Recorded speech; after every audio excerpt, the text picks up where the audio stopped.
ምንድነው ሐሳቡ ያሰብኩት ማለት ነው። የሰው ልጆች አላህን ላለመገዛት ምን ምክንያት አላቸው የሚለውን ነገር እናወራበታለን። አላህን ላለመገዛት ሰዎች ምን አይነት ምክንያት ሊኖራቸው ይችላል? እና ይህንን ነገር እስቲ በሰፊው እንሄድበታለን። ታላቁ አግኝተዋል ሐሳቤን ሜቢ? አው በጥያቄና መልስ ቢሆን ለነሱ ማለት ነው አሪፍ ይመስለኛል። ክርስቲያኖችም ስላሉ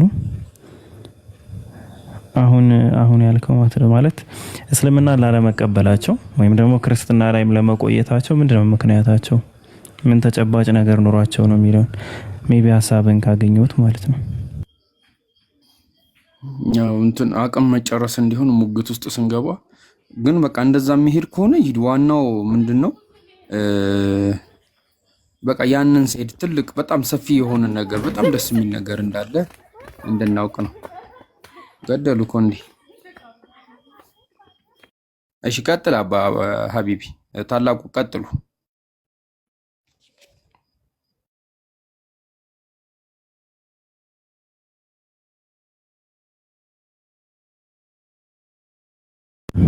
መርሃባሽ ወንዴ ሰላም ነው? ወንዴ አለ?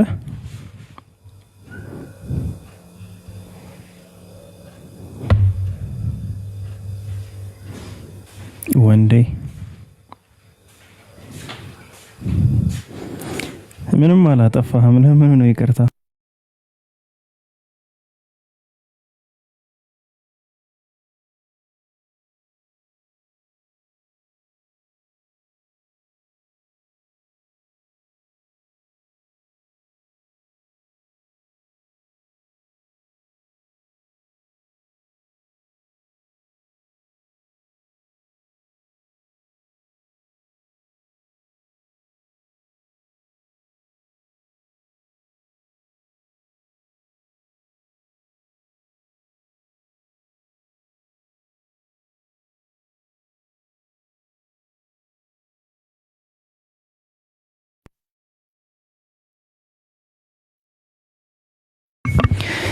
እሺ ወንዴ አውራ ነፍሳችን ተጨነቀች እያሉ ነውና ችግር የለውም። እንዳልኩ አንተ ምንድነው ኮሜንት ላይ የጻፍከውን ነገር አይቼ ነው የሚያኮራ ነገር አለም ብላችሁ ታስባላችሁ ወይ የሚል ሐሳብ ስላነሳ ለምንድነው ማንኮራበት የሚለውን የሆነ ነገር እንድታነሳ ከሚል አንፃር ነው ማለት ነውና ለማንኛውም ወደ አንዳንድ ሐሳቦች እንግባ መሰለኝ። በመጀመሪያ አላህ Subhanahu Wa Ta'ala ማን ነው? እኛ የምናመልከው አምላክ ወይም ደግሞ አላህ ብለን የምንጠራው አምላክ ማን ነው? እሱ አምላክ አላህ Subhanahu Wa Ta'ala ማን ነው እና ምንድነው የሚሉትን ነገሮች የመለኮቱ መገለጫዎች አሉ፣ የአምላክነቱ የኃያልነቱ መገለጫዎችና ሜቢ በዚህ ዙሪያ ሀሪፍ ቪዥዋል ነገር ከፈለጋችሁ ማንን ነው የምታመልኩት የሚል ቪዲዮ ስለሰራው እሱን ቪዲዮ ብታዩ ጥሩ ነው። እንደ መግቢያ ያክል ግን ምንድነው ፍጥረታቱን ማየት የአምላካችንን ወይም ደግሞ የፈጠረንን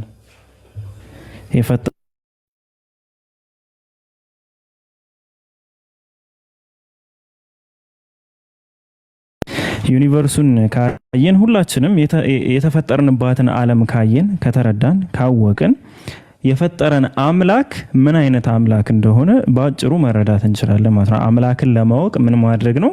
ፍጥረታቱን ማየት ነው። ዲቴል አልገባም፣ አሁን ቪዲዮ ላይ እንደገባሁት ምናምን ዲቴል አልገባም፣ ግን እንዲሁ ለመነሻ ያክል ቀንጨብጨብ ለማድረግ ይቀጥላል ኢንሻአላህ።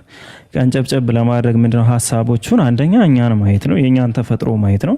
አላህ Subhanahu Wa Ta'ala በሱረቱል አለቅ ላይ ምንድነው ያለው? اقرأ باسم ربك الذي خلق الإنسان من علق የሰው ልጅ ከረጋ ደም ወይም ደግሞ አለቅት ከሚመስል ነገር በፈጠረው ጌታ ስም አንብብ ይላል። ስለዚህ አላህ Subhanahu Wa Ta'ala የኛን ኔቸር ሲነግረን አሁን ላይ ያለው እኛን የሚመለከተውን ብቻ ነው ማነሳላችሁ። እሱን ኔቸር ሲነግረን ምን ብሎ ነው ያስቀመጠው? አለቅ ብሎ ነው ማለት አለቃ ብሎ ከረጋ ደም ተብሎ የተተረጎመው ማለት ነው። ኸለቀል ኢንሳነ ሚን ዐለቅ ሰውን ከረጋ ደም በፈጠረው ጌታ ስም አንብብ ይላል። ስለዚህ እኛ ማህፀን ላይ ካሉት ሂደቶቻችን ኑጥፋ ሚል አለ፣ ከዛ የረጋ ደም ምናምን ሚሉ ዝርዝሮች አሉና ሂደቶቻችን ውስጥ አንዱ ምንድነው የረጋ ደም የሚመስል ነገር ነው። ወንዴ ሚዩት ተደርገህም ከሆነ ሚዩቱ ይነሳልሃል። ግን አሁን ላይ አይ ቲንክ አንቀበልም ብያስባለሁ ለጊዜው የሆነ ሐሳብ ስለጀመርን ማለት ነውና ስለዚህ ምልላችሁ ነው ሰውን ከረጋ ደም ነው የፈጠረው። ሳይንሱም ባዮሎጂ ላይም እንደምናውቀው እንዳለውም የሰው ልጅ የጽንስ ሂደቶች ውስጥ አንዱ ምንድነው አለቃ ነው ማለት ነው። ወይም ደግሞ የረጋ ደም ወይም የታኘከ ስጋ የሚመስል ወይንም ደግሞ አለቅት የሚመስል ነገር አራት ትርጉሞች ነው ያሉት አለቃ የሚለው ቃል። ስለዚህ ይህ አምላክ የፈጠረን አምላክ የፍጥረታቱን ሂደታችንን ሲያስቀምጠው በዚህ መንገድ በማህፀን ውስጥ ምን አይነት ገጽታ አለን የሚለውን ነገር በትክክል አስቀምጦታል ማለት ነው። ስለዚህ ማን እንደፈጠረን እናውቃለን። ለምን ሲባል ፍጥረታቱን ስላስቀመጠውና ያንን ነገር ደግሞ አሁን ላይ ሆነንኛ ማወቅ ስለምንችል ማለት ነው። የኤምብሪዮሎጂ ወይም ደግሞ ስነ ጽንስ ጥናት ጋር ባለው ሁኔታ ብታመሳክሩት ቁርአን ላይ ያሉትን የጽንስ ደረጃዎች በደንብ ትረዱታላችሁ ብዬ አስባለሁ ኮንሴፕቱንና ከኛ ከፍ ስንል የኛ ራሳችን የምናያቸው ነገሮች አሉ። ከኛ ከፍ ስንል የኛ ሳይዞች አሉ። የሰው ሳይዝ አለ መካከለኛ የሚባለው ቁመት ጀምሮ ከአደም ጀምሮ ብንመጣ አደምን ስላልነበርንበት አንግባንቶ በአደም ጊዜ ስላልነበርን ማለት ነው። እኛ አሁን ያለን ቁመት ከፍተኛ ቢባል ቢያንስ 2 ሜትር ብለን ብንይዘው ነው ትልቅ ረጅም ቁመት ብንል ማለት ነውና ከኛ አንፃር ጉንዳሎቹን ምናምን ስናያቸው በጣም ጥቃቅንና ትንንሽ ነገሮች ናቸው። በጣም ኢቭን ባክቴሪያዎችን ካየን ደግሞ በማይክሮስኮፕ እንኳን የሚታዩ ፍጥረታት አይደሉም ባክቴሪያዎች ማለት ነው። አላህ Subhanahu Wa Ta'ala እኛም ብቻ ሳይሆን እነዛንም ባክቴሪያዎችንም የፈጠረ አምላክ ነው። ከኛ ከፍ ስንል ሀገራችንን ማየት እንችላለን።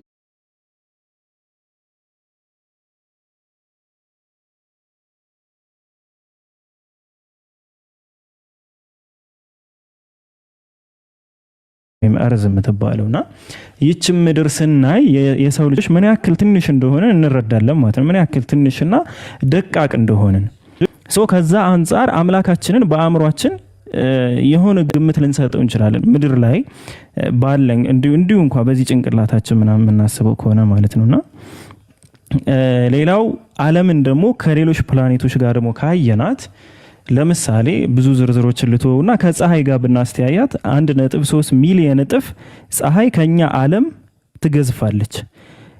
የኛ እዚ ያለንበት የኛ ጠቅላላው ዓለም ሙሉ ዓለም እርዝ የምትባለውን እሷ ተደርድሮ ማለት ነው 1.3 ሚሊዮን ዓለሞች ተደርድረው ነው ያንድን ፀሐይ ሳይዝ የሚተኩት። 1.3 ሚሊዮን ዓለም ማለት ከፀሐይ አንፃር እኛ ምን ያክል ደቃቆች ነን ማለት ዓለማችን ራሱ ምን ያክል ትንሽ ነች እና ከፀሐይ ደግሞ በትሪሊየን የሚበልጡ በሳይዛቸው በትሪሊየን የሚበልጡ ብዙ ፕላኔቶች ከዋክብቶች አሉ ማለት ነው። ብዙ ፕላኔቶችና ብዙ ከዋክብቶች እዛ ጋር ሆነን ስናስበው የኛን ተፈጥሮ የኛን ኔቸር የኛን ዓለም ስናስብና ያ خلق السماوات والارض الله سبحانه وتعالى ሰማያትና ምድርን የፈጠረ ነው። የሱ ፍጥረት ከሆኑት ውስጥ ደግሞ ከፀሐይ በትሪሊየን እጥፍ የሚበልጡ ፕላኔቶችን ስናይ አምላካችን ከኛ ከአእምሮ ወይም ደግሞ ከምናስባቸው ነገሮች ሁሉ ውጭና ከዛ በላይ መሆኑን እንረዳለን ማለት ነው። አሁን ይህንን ምላችሁ እንዲሁ ተፈጥሮን ብቻ በማየት አምላኬ ማን ነው የምትሉትን ነገር እንዲሁ እንደ መግቢያ እንድናወራ ነው። አላህ Subhanahu Wa Ta'ala በቁርአን ላይ ሲናገር ምንድነው ያለ 7 ሰማያትንና ምድርን ፈጥሯል። 7 ሰማያት የሚባለው አሁን ሰማ የሚባለው ነገር አክቹሊ ከከዋክብቶች በኋላ ጋላክሲ የሚባል አለ። ጋላክሲ ውስጥ ይሄ የኛ ፕላኔቶችን ጨምሮ በትሪሊየን የሚበልጡ ፕላኔቶቻችንን ሌሎች ከዋክብቶች በሙሉ ጋላክሲዎች ውስጥ ይካተታሉና ሚልኪ ዌይ፣ አንድሮሜዳ ምናምን የሚባሉ ጋላክሲዎች አሉ። እነዛ ጋላክሲዎች በሙሉ ደግሞ ተደምረው ዩኒቨርስ በሚል ወይም ደግሞ አጽናፈ ዓለም በሚለው ክበብ ውስጥ ይካተታል ማለት ነው። አጽናፈ ዓለም በሚለው ክበብ ውስጥ ሲካተት ከአጽናፈ ዓለም አንፃር እኛን ስናየው ኦሬዲ እኛ የለንም ማለት ነው። እኛ አይደለንም። ዓለማችን ራሱ ልክ እንደ ጀርም ነው የምትቆጠረው ማለት ነው። እንደ ጀርም ራሱ አይደለም። እኛ በጀርሞችን በብዙ ሺህ እጥፍ በሚያጎሉ መስታወቶች እንደምናያቸው ሁሉ ዓለምም ከነዚህ ሁሉ ፍጥረታት አንፃር ስትባት በጣም የተወሰነች በጣም ትንሽ ነች ማለት ነው። አላህ Subhanahu Wa Ta'ala ከበላይ ያለውን የሚታዩ ነገራቶች በሙሉ በኢስላም አስተምሮ ሰማዕ ተብለው ይጠራሉ። አላህ ደግሞ በቁርአን ሲናገር 7 ሰማያትን ነው የፈጠረው። 7 ሰማያት እና ምድርን ብሎ ነው የገለጸው ያስቀመጠው ማለት ነው። ሶ ይሄ ዩኒቨርስ የምንላቸው አጽናፈ ዓለም የምንለው ከበላያችን ያሉ ነገራቶች በሙሉ ተደምረው 7 ሰማያት ናቸው። እነዛን 7 ሰማያት የፈጠረ አምላክ ነው። ከ7 ሰማያት አንፃር አይደለም የኛን ምድር ዩኒቨርሱን ጠቅላላ አጽናፈ ዓለሙን ይህንን ሁሉ ነገር የያዘውን አጽናፈ ዓለም ብናየው ከ7ቱ ሰማያት አንፃር በጣም ትንሽ ነው ማለት ነው። በጣም ትንሽ ነው ማለት በቃ ኦሬዲ እንደጠፋ ቁጠሩት። ይሄ የኛ ዓለም እንደጠፋሽ ቁጠሩት ለኛ አይነት እይታ ማለት ነውና ይህንን ነገር ካየም በኋላ አንድ ሰማይ ወደ ሁለተኛው ሰማይ ያለው ርቀት ምን ያክል ነው የሚለውን ደግሞ እናያለን። ስናይ እንደ ኢስላም አስተምህሮ ከአንደኛው ሰማይ ወደ ሁለተኛው ሰማይ ከሁለት ወደ 3 ከ3 ወደ 4 እያንዳንዱ ርቀት የ500 ዓመት ያክል የጊዜ ጉዞን ያስጎዛል ነው ወይም ደግሞ የጊዜ ሂደቶች አሉት። 500 ዓመት ይፈጃል ከአንደኛው ሰማይ እስከ ሁለተኛው ሰማይ ለመድረስ ከ2 እስከ 3 በአመትና በጊዜ መለካቱ ራሱ ኢስላምን አንድ ትክክለኛ መለኮታዊ ሃይማኖት እንዲሆን ያደርገዋል ነው። ምክንያቱም በክንድ በስንዝር አልተለካም፣ በአመትና በጊዜ ነው የተለካ። እንደምናውቀው ከጠፈር ውጭ ወይም ደግሞ ከዓለማችን ውጭ ያሉትን ነገሮች ጨረቃን ጨምሮ ከጨረቃ ውጭ ያሉትን ሳይዞች የሚለኩበት በጊዜ ነው። የብርሃን ፍጥነት እየተባለ በብርሃን ፍጥነት ይሄን ያክል ዓመት እየተባለ ነው ፕላኔቶቹ ከዋክብቶቹ የሚለኩ።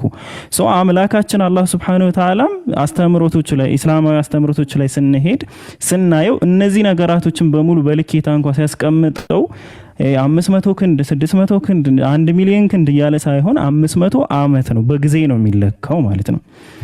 ይሄም አንዱ አላህ Subhanahu Wa Ta'ala የገለጸልን ነገር ኢቭን ከልኬታ አንፃር እንኳን መለኮታዊ ነገር መሆኑን እንረዳለን ነው። 7ቱ ሰማያትን አይተናል። ከ7ቱ ሰማያት ደግሞ የሚገዝፍ ኩርሲ የሚባል ደግሞ ፍጥረት አለ። ያ ኩርሲ የሚባለው ፍጥረት ከ7ቱ ሰማያት ውጭ የሆነና ከዛ የሚገዝፍ ነው። ይህም ፍጥረት ነቢያችን ሰለላሁ ዐለይሂ ወሰለም በሐዲስ በተፍሲር ኢብኑ ከሲር ላይ ሱረቱል በቀራ ምዕራፍ 2 ቁጥር 255 ላይ ያለው እንትን ላይ ተፍሲር ላይ ምናምን ካያችሁት ምንድነው የምታገኙት? ኮምፔር ያደርገዋል ምንና ምንን ኩርሲ የሚባለው ፍጥረትና የ7ቱ ዓለማት ወይም ደግሞ 7ቱ ሰማያት ኮምፔር ሲደረጉ 7ቱ ሰማያትና ኩርሲ የሚባለው ፍጥረት እንደ በረሃና እንደ ቀለበት ነው ምሳሌ የተሰጠው። ይሄንን በቪዲዮ በደንብ ስላሳዩት ብታዩት ጥሩ ነው ብዬ አስባለሁና ትልቁ በረሃውን የሳሃራ በረሃ ነው ዓለማችን ላይ ያለው ትልቁ በረሃ። አንድ ሰው ጣቱ ላይ ያለውን ቀለበት አውጥቶ እዛ በረሃ ላይ ቢጥለው ያቺ ቀለበት ከዛ በረሃ አንፃር ምን ያክል ቦታ ይዛለች ነው? ምንም በሚባል ደረጃ አልያዘችም። ይሄ እንግዲህ የ7ቱ ሰማያት ድምር ሳይዝ ነው። ከምን ጋር ሲወዳደር? ከኩርሲ ጋር ምንም የሚባል ሳይዝ አልያዘችም። ያችን ቀለበት እዛ ትልቅ በረሃ ላይ ብጥሉት አይደለም አዲስ አበባ ከተማ መሃል ላይ እንኳን ብጥሏት በጣም የሆነ አተምን እንኳን የምትወክል አይደለችም ነው። ይህንን ሁሉ የፈጠረውን አምላክ ነው እኛ የምናመልከው ነው። ስለዚህ እኛ የምናመልከው አምላክ ፍጥረታቶቹን ባየን ቁጥር ከአእምሯችን ውጭ መሆኑን እየተረዳንና እየተገነዘብን እንመጣለን ነው። ሳይዙን ማሰብ ምናምን እሱ የማይታሰብ አይደለም። የሱን ሳይዝ የአምላካችን ሳይዝ ምናምን እንደዚህ ማውራቱ ራሱ የማይታሰብ ነው። ፍጥረታቶችን እንኳን ስናይ በዚህ ደረጃ በጣም ግዙፍ ፍጥረታቶች አሉት። ይሄ የኩርሲ ሳይዝ ከ7ቱ ሰማያት አንፃር ነው። አላህ Subhanahu Wa Ta'ala ደግሞ ከኩርሲ በላይ ሌላ ፍጥረትን ፈጥሯል። ምን የሚባል አርሽ የሚባል ፍጥረት። ስለ አርሽና ስለ ኩርሲ ሱረቱል በቀራ ምዕራፍ 2 ቁጥር 255 ላይ ታገኙታላችሁ ማለት ነው። በኢስላም አስተምህሮ በጣም አያተል ኩርሲ ይባላል። ኢቭን አያው ራሱ አያተል ኩርሲ ተብሎ ነው የሚጠራ። በጣም ፓወርፉል የሆነው የቁርአኑ አንቀጽ ያ ነው ማለት ነውና መልላችሁ ነው ኩርሲና አርሽ ሲነጻጸሩ ልክ እንደ ቀለበትና እንደ በረሃው ነው። አሁንም ንጽጽሩ የተቀመጠው እንደምንና እንደምን አልኳችሁ? እንደ ቀለበትና እንደ በረሃው ነው ንጽጽሩ ማለት ነው። በዚህ ሰዓት ግን ቀለበቱ የኩርሲ ሳይዝ ሲሆን በረሃው ደግሞ የአርሹን ሳይዝ ነው የሚወክለው። እንግዲህ አሁን ይህንን ሁሉ አውርተን ከ7ቱ ሰማያት በላይ ኩርሲ የሚባል ፍጥረት የሳይዙን ግዝፈት አይተን የኩርሲና የአርሽን ደግሞ የሳይዝ ልዩነቶችን ካየን ከተረዳን በኋላ እስኪ ዓለማችንን አስቧት። የለችም እኮ ኦሬዲ እኮ የኛ ዓለም እኮ የለችም፣ ጠፍታለች። ማንም ሰው በአእምሮ በጣም ትንሽ ነች ሊያስባት የሚችል ዓለም አይደለችም።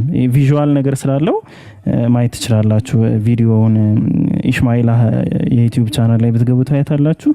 ወይም ደግሞ እኔ ጋም ብትገቡ ማን ነው የምታመልኩት በሚል ርዕስ ታገኙታላችሁና በጣም ትረዱታላችሁ ብዬ አስባለሁ። ሶ ይሄ የአርሽ ሳይዝ ነው። የአርሽን ግዝፈት እንኳን በአእምሯችን ልንስለው አንችልም። የሰባቱ ሰማያትን ግዝፈት በአእምሯችን ልንስለው አንችልም ጭራሽ ማለት ነው። ሶ ይህንን ካየን ከአርሽ በላይ የሆኑስ ፍጥረታት አሉ ወይ? አዎ አሉ። እነማን ናቸው? አርሽን ተሸካሚ የሆኑት መላእክቶች ናቸው።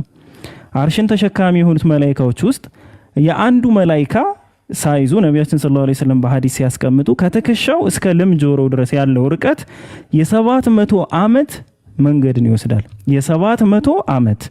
ይሄ የአንድ መላእክት አርሽን የሚሸከም መላእክት ሳይዝ ነው የምነግራችሁ። የምኑ ሳይዝ? የሙሉ አቋሙ ሳይዝ ሳይሆን ከትከሻው እስከ ልም ጆሮ ድረስ ያለው። ይሄ ትከሻ ልም ጆሮ ምናምን እንደዚህ ሲባል በስጋዊ ወይም ደግሞ እንደኛ ብላችሁ አታስቡ። አሁን እኛ የሚባለውን ነገር ከዚህ ውስጥ አስወጡት ማለት ነው። እኛ የሚባለውን ነገር ከዚህ ውስጥ አስወጡት። ከሰው ጋር የሚገናኝ ምንም ነገር የለም። ምንም አይደለም። አላህ Subhanahu Wa Ta'ala አይደለም ልክ እንደኛ ልንወክለው ልንመስለው በሱ እኛ እኮ የሱ አምሳል ነን ብለን ልንናገር ይቅርና መላእክቶችን ራሱ ከኛ ጋር ማወዳደር አንችልም። መላእክቶችን ምን ማድረግ አንችልም? ከኛ ጋር ማወዳደር አንችልም ማለት ነውና ሶ ከትከሻቸው እስከ ልም ጆሮአቸው ድረስ ሲባል ግን የፊዚካሊ የግዝፈታቸውን ግነት ለማሳየት የተጠቀመበት ሳይዝ ነው። አሁንም የተለካው በምንድነው? በጊዜ ነው። ነቢያችን ሰለላሁ ዐለይሂ ወሰለም የለኩት በጊዜ ነው። የ700 ዓመት ነው የተባለው። ሶ ከዚህ አንፃር ስታዩት ማንን ነው የምታመልኩት ነው እናንተ? እስኪ አምላክ ተብሎ የተገለጸላችሁን አስቡት።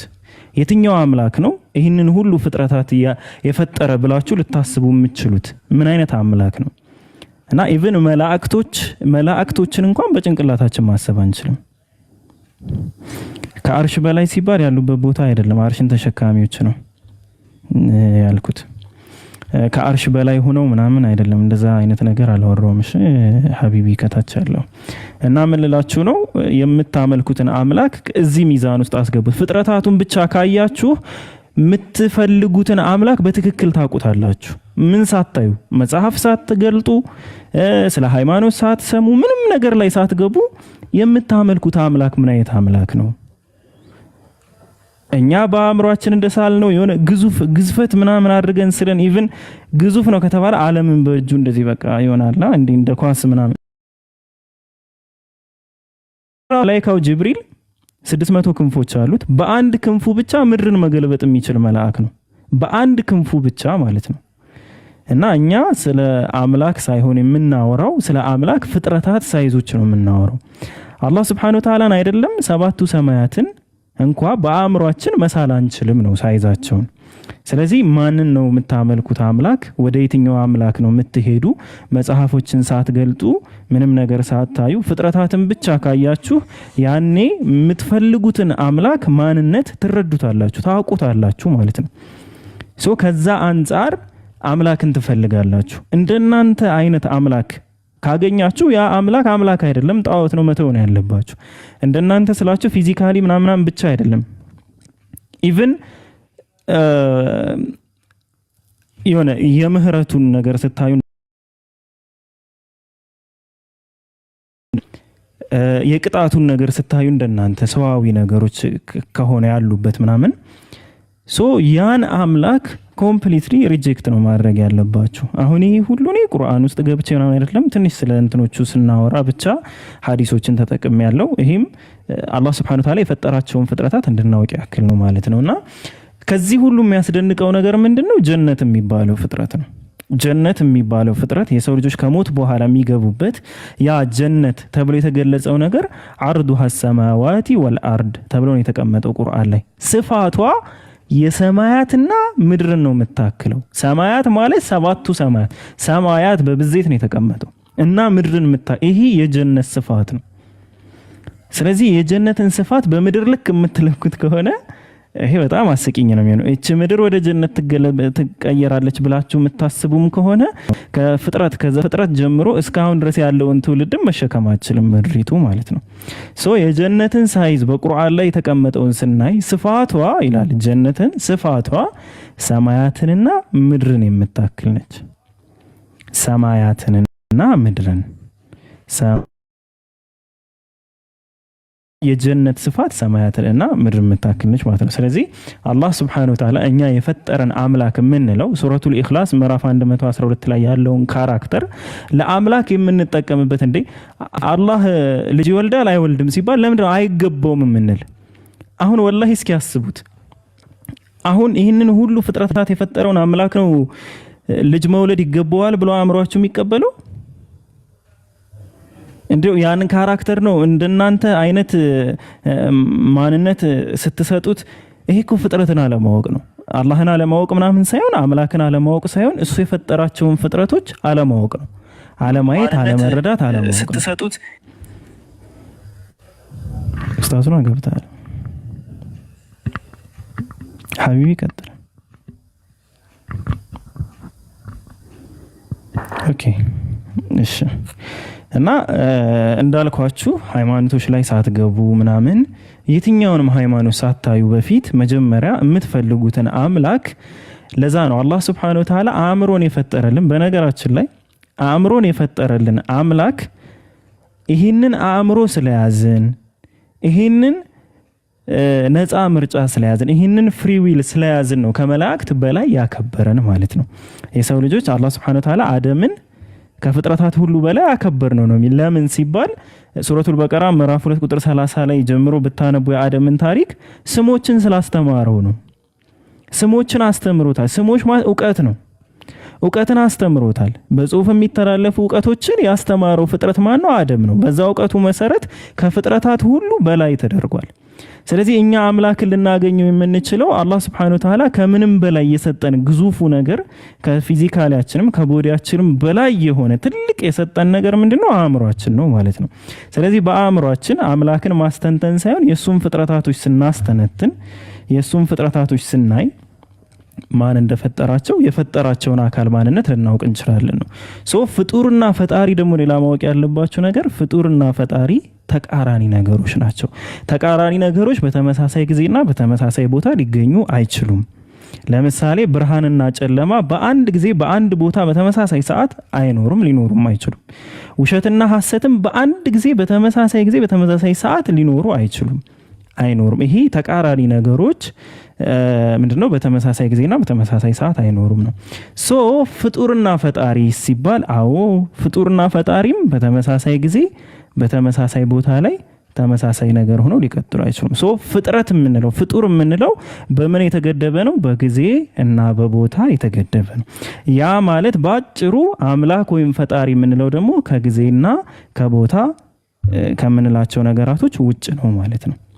ስለዚህ በዚህ በቀላሉ ስለ አምላክ አእምሮአችንን ብቻ በመጠቀም መረዳት እንችላለን ነው። ፍጥረታት የሚባሉት ከጊዜና በቦታ የመጡና የተካተቱ ከሆኑ አምላክ የሚባለው ደግሞ ከነዛ ሁሉ በላይ ነው ማለት ነው።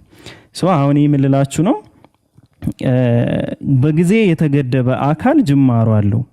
ስለዚህ አምላክም ማን ፈጠረው? ይሄንን ትልቅ ሳይሆን ትልቅ ማለት ፊዚካሊ ግዝፈትን ማን ስለሚያሳይ ይሄንን ታላቅ አምላክ ማን ፈጠረው የሚል ጥያቄ ሊነሳ ይችላል። ፍጥረት ምን አለው? ጊዜ አለው። በጊዜ ውስጥ ያለ ነው። ፈጣሪ ደግሞ የፍጡር ተቃራኒ ስለሆነ ከጊዜ ውጭ ነው። ከጊዜ ውጭ የሆነ አካል ወይም ደግሞ የሆነ ፐርሰን የሆነ ምንነትና ማንነት ምን የለውም ማለት ነው? ጅማሬ የለውም። ጅማሬ ያለው ካልን በጊዜ ውስጥ ስለሚካተት ማለት ነው። ስለዚህ አላህ Subhanahu Wa Ta'ala እንደዚህ አይነት ጥያቄዎችን ለማወቅ ምናምን ባጭሩ ምንድነው የምታደርጉት ማለት ነው? አእምሮአችሁን ትጠቀማላችሁ፣ ፍጥረታቱን ታስተነትናላችሁ፣ ፈጣሪውን ታውቃላችሁ ማለት ነው። ይሄ ምንድነው ከሃይማኖት መጽሐፍት ውጭ ፍልስፍናን በሉት ሳይንስን በሉት ተመሳሳይ ነገር ነው ያለው፣ የተለየ ነገር የለውም። ስለዚህ ባጭሩ አሁን አምላካችንን እያወቅን አይደለም? እያወቅነው ነው ማለት ነው። አምላኬ መታየት አለበት ለኔ ብሎ ማሰብ ራሱ በጣም አስቂኝ ነገር ይሆንባቸዋል ማለት ነው አእምሯችሁ ላይ ይህን ነገር ስታስቡት። ለምን የእናንተን ሁኔታ እዩትና የፍጥረታቱን ታላቅነት እዩ። ፀሐይ ማለት በጣም ትንሽ ከዋክብት ትንሽ ፕላኔት ነች ፀሐይ የምትባለው። እሷን በአይናችን ልናያት አንችልም። የፀሐይ ፈጣሪ ከፀሐይ በትሪሊየን የሚበልጡ በብርሃንም በሳይዝም በትሪሊየን የሚበልጥ ግዝፈት ያላቸው ከዋክብቶች ፈጣሪ፣ ከዛ የሰማያት ፈጣሪ የሰባቱ ሰማያት የኩርሲ የአርሽ ፈጣሪ የሆነው አምላክ ለኔ መገለጥ አለበት፣ እኔ እሱን ካላየሁት አላምን የምትሉ ከሆነ የተገለጠላችሁ አካል ኮምፕሊትሊ ሰይጣን ነው ማለት ነው እንጂ አምላክ ሊሆን አይችልም። ለምን? ትንሽዬ ነገር አምላክ ስለማይሆን። ስለዚህ እኛም ደግሞ በዚህ በስጋዊ ማንነታችን ፀሐይን የማየት አቅም ስለሌለን በተሰጠን ስጋዊ ካራክተር አምላክን የማየት ነገር የማይታሰብ ነው ማለት ነው። አሁን ይህ ባጭሩ ምንድነው? አብዛኞቹም ጥያቄዎቻችሁ ሃይማኖት ሳይገለጡ የሃይማኖት መጽሐፍ ሳይገለጡ ቁርአን ሳናይ መጽሐፍ ቅዱስን ሳናይ ቁጭ ብላችሁ ብቻ አእምሯችሁን በማስተንተን ፍጥረቶችን በማስተንተን የምታገኙት እውቀት ነው።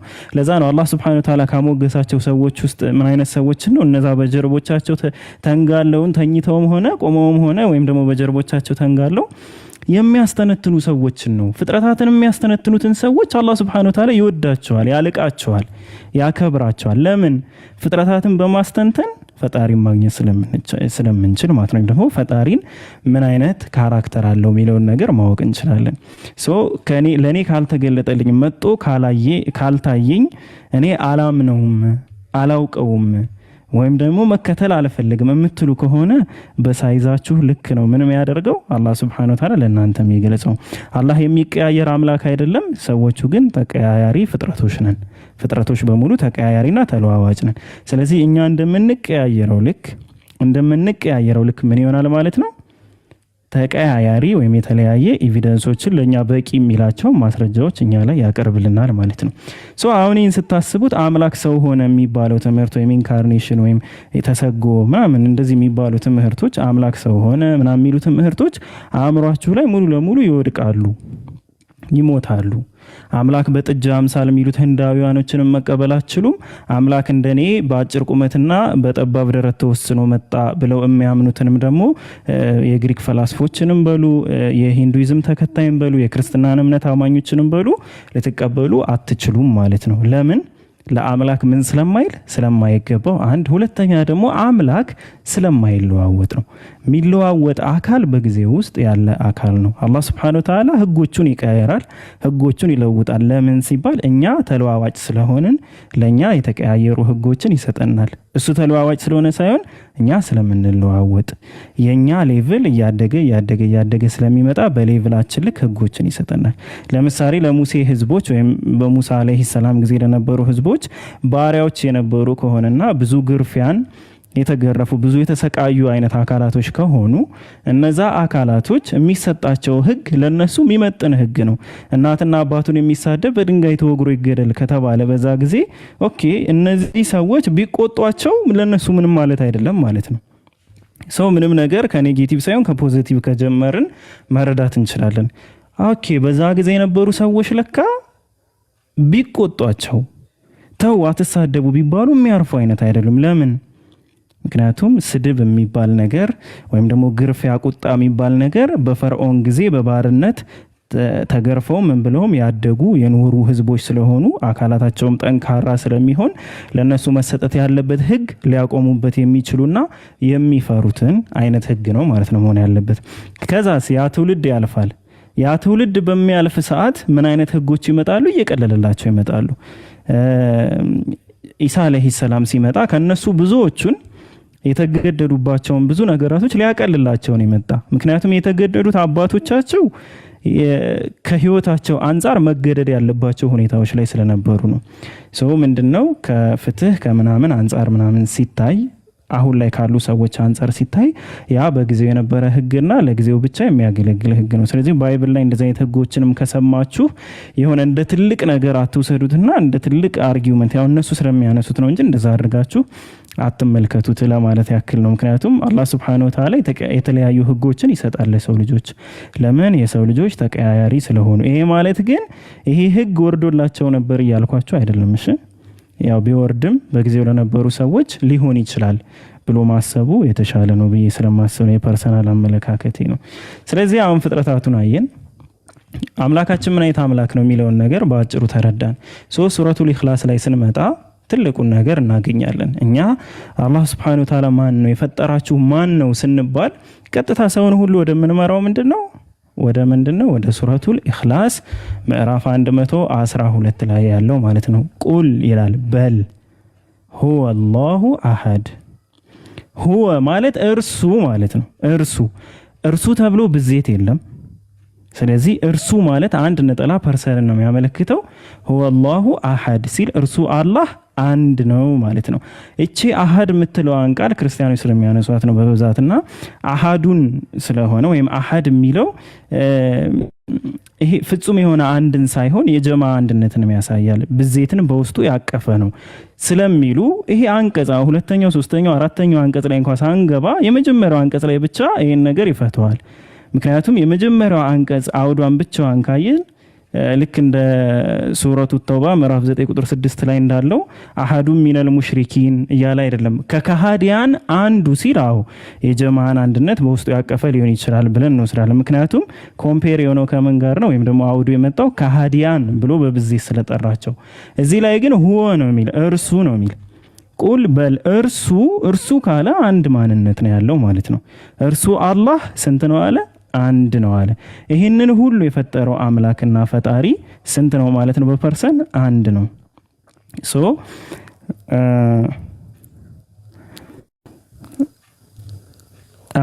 መርሃባ ኡስታዝ፣ የምጨምረው ካለ እዚህ እንትን ላይ ቃል ላይ ጨምርሽ። ሚዩት ቀጥታ ማንሳት ትችላለሽ ኡስታዝ።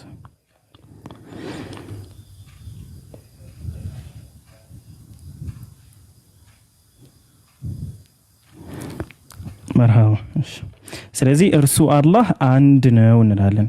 አላሁ ሶመድ ይላል። አላህ የሁሉ መጠጊያ ነው። የሁሉ መጠጊያ ነው ማለት እናንተ ረዳት ባጣችሁ ጊዜ፣ መጠጊያ ባጣችሁ ጊዜ፣ ሁሉም ነገር ከእናንተ ርቆ ሸሽቶ ብቸኛ እንደሆናችሁ በተሰማችሁ ሰዓት ኤቲስትም ሁኑ፣ የፈለጋችሁት አይነት አመለካከት ይኑራችሁ፣ የፈለጋችሁት ነገር ይኑራችሁ፣ በዛች የጭንቅ ሰዓት፣ በዛች የጭንቅ ሁኔታ ላይ ግን ቀና ብላችሁ ልባችሁ የሚያስበው አካል አንድ ኃያል የሆነ አምላክም ብቻ ነው። ኢቭን በአምላክ መኖር ባታምኑ እንኳ ማለት ነው። በጭንቅ ጊዜ፣ በተጠበባችሁ ጊዜ ከጎናችሁ ጓደኛ የምትሉት ቤተሰብ የምትሉት ዘመድ ሁሉም በራቃችሁ ጊዜ መጠጊያ የምትፈልጉት እርዳታን የምትለምኑት አካል ማን ተብሎ ይጠራል? አሶመድ ተብሎ ይጠራል። አሶመድ ማለት የሁሉ መጠጊያ፣ ማንም መጠጊያ በሌላችሁ ሰዓት ሁሉም አካል የሱ ጥገኛ የሆነ እሱ ግን የማንም ጥገኛ ያልሆነ አምላክ ማለት ነው። ያ አምላክ ማን ነው አለ? አላሁ ሶመድ አለ።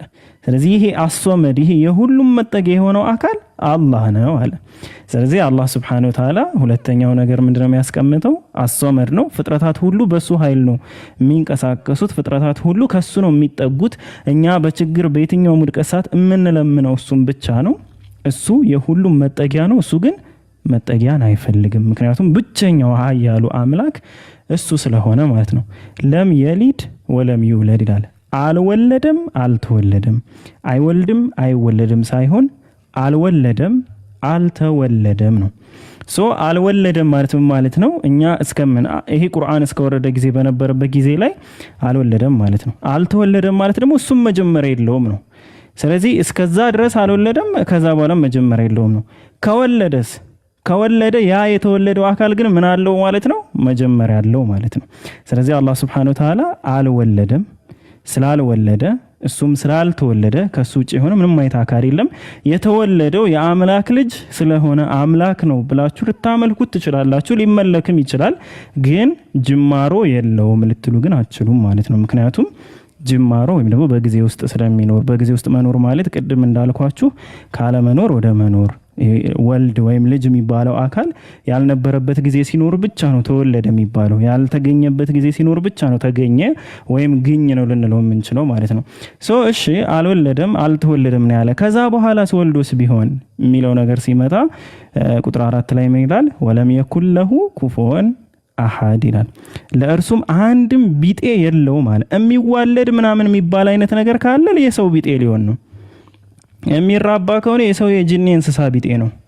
የሚዋለድ ከሆነ የመውለድ ካራክተር ካለው ስለዚህ እሱ ምን አለ አንድም ቢጤ የለውም እሱን የሚመስል ምንም ነገር የለም። ለይሰ ከሚስሊሂ ሸይኡን የሚመስለው ምንም ነገር የለም። ስለዚህ የሚዋለዱ የሚራቡ ምናምን የምትሏቸው አካላቶችን በሙሉ አይመስልም ማለት ነው። እሱን የሚመስል ምንም ነገር የለም።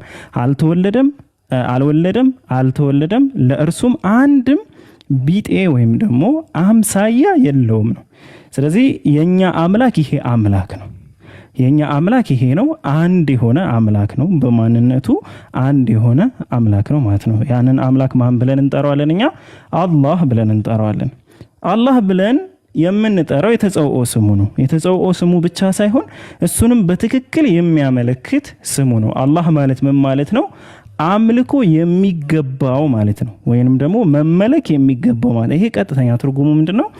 መመለክ የሚገባው ማለት ነው አላህ ማለት። ስለዚህ የኔ አምላክ አላህ አይደለም፣ የፈጠረኝ አላህ አይደለም የምትሉ ከሆነ የፈጠረኝ መመለክ የሚገባው አይደለም እያላችሁ ነው። ስለዚህ የፈጠራችሁ መመለክ አይገባውም። አላህ ማለት ምን ማለት ነው? መመለክ የሚገባው አምልኮ የሚገባው ማለት ነው አላህ የሚለው ስያሜ።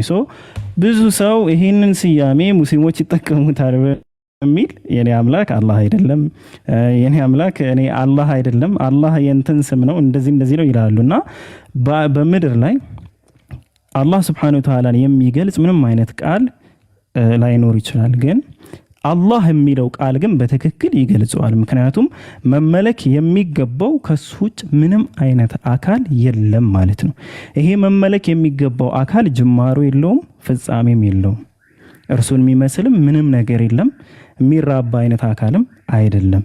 ለዛም ነው አላህ Subhanahu Wa Ta'ala ምን ይላል ሱረቱል መርየም ላይ መሰለኝ ሰማያትና ምድር ሊሰነጠቁ ይቀርባሉ የሚለው አላህ ልጅ ያዘ ወለደ በማለታቸው ብሎ ያስቀምጣል። ቆይ አንዴ ላንብበው። አንቀጹም የምታስታውሱ ከታች ጻፉልኝ። እሺ مرحبا استاذ. وقالوا اتخذ الرحمن ولدا لقد جئتم شيئا إدا تكاد السماوات والأرض يتفطرن وتنشق الجبال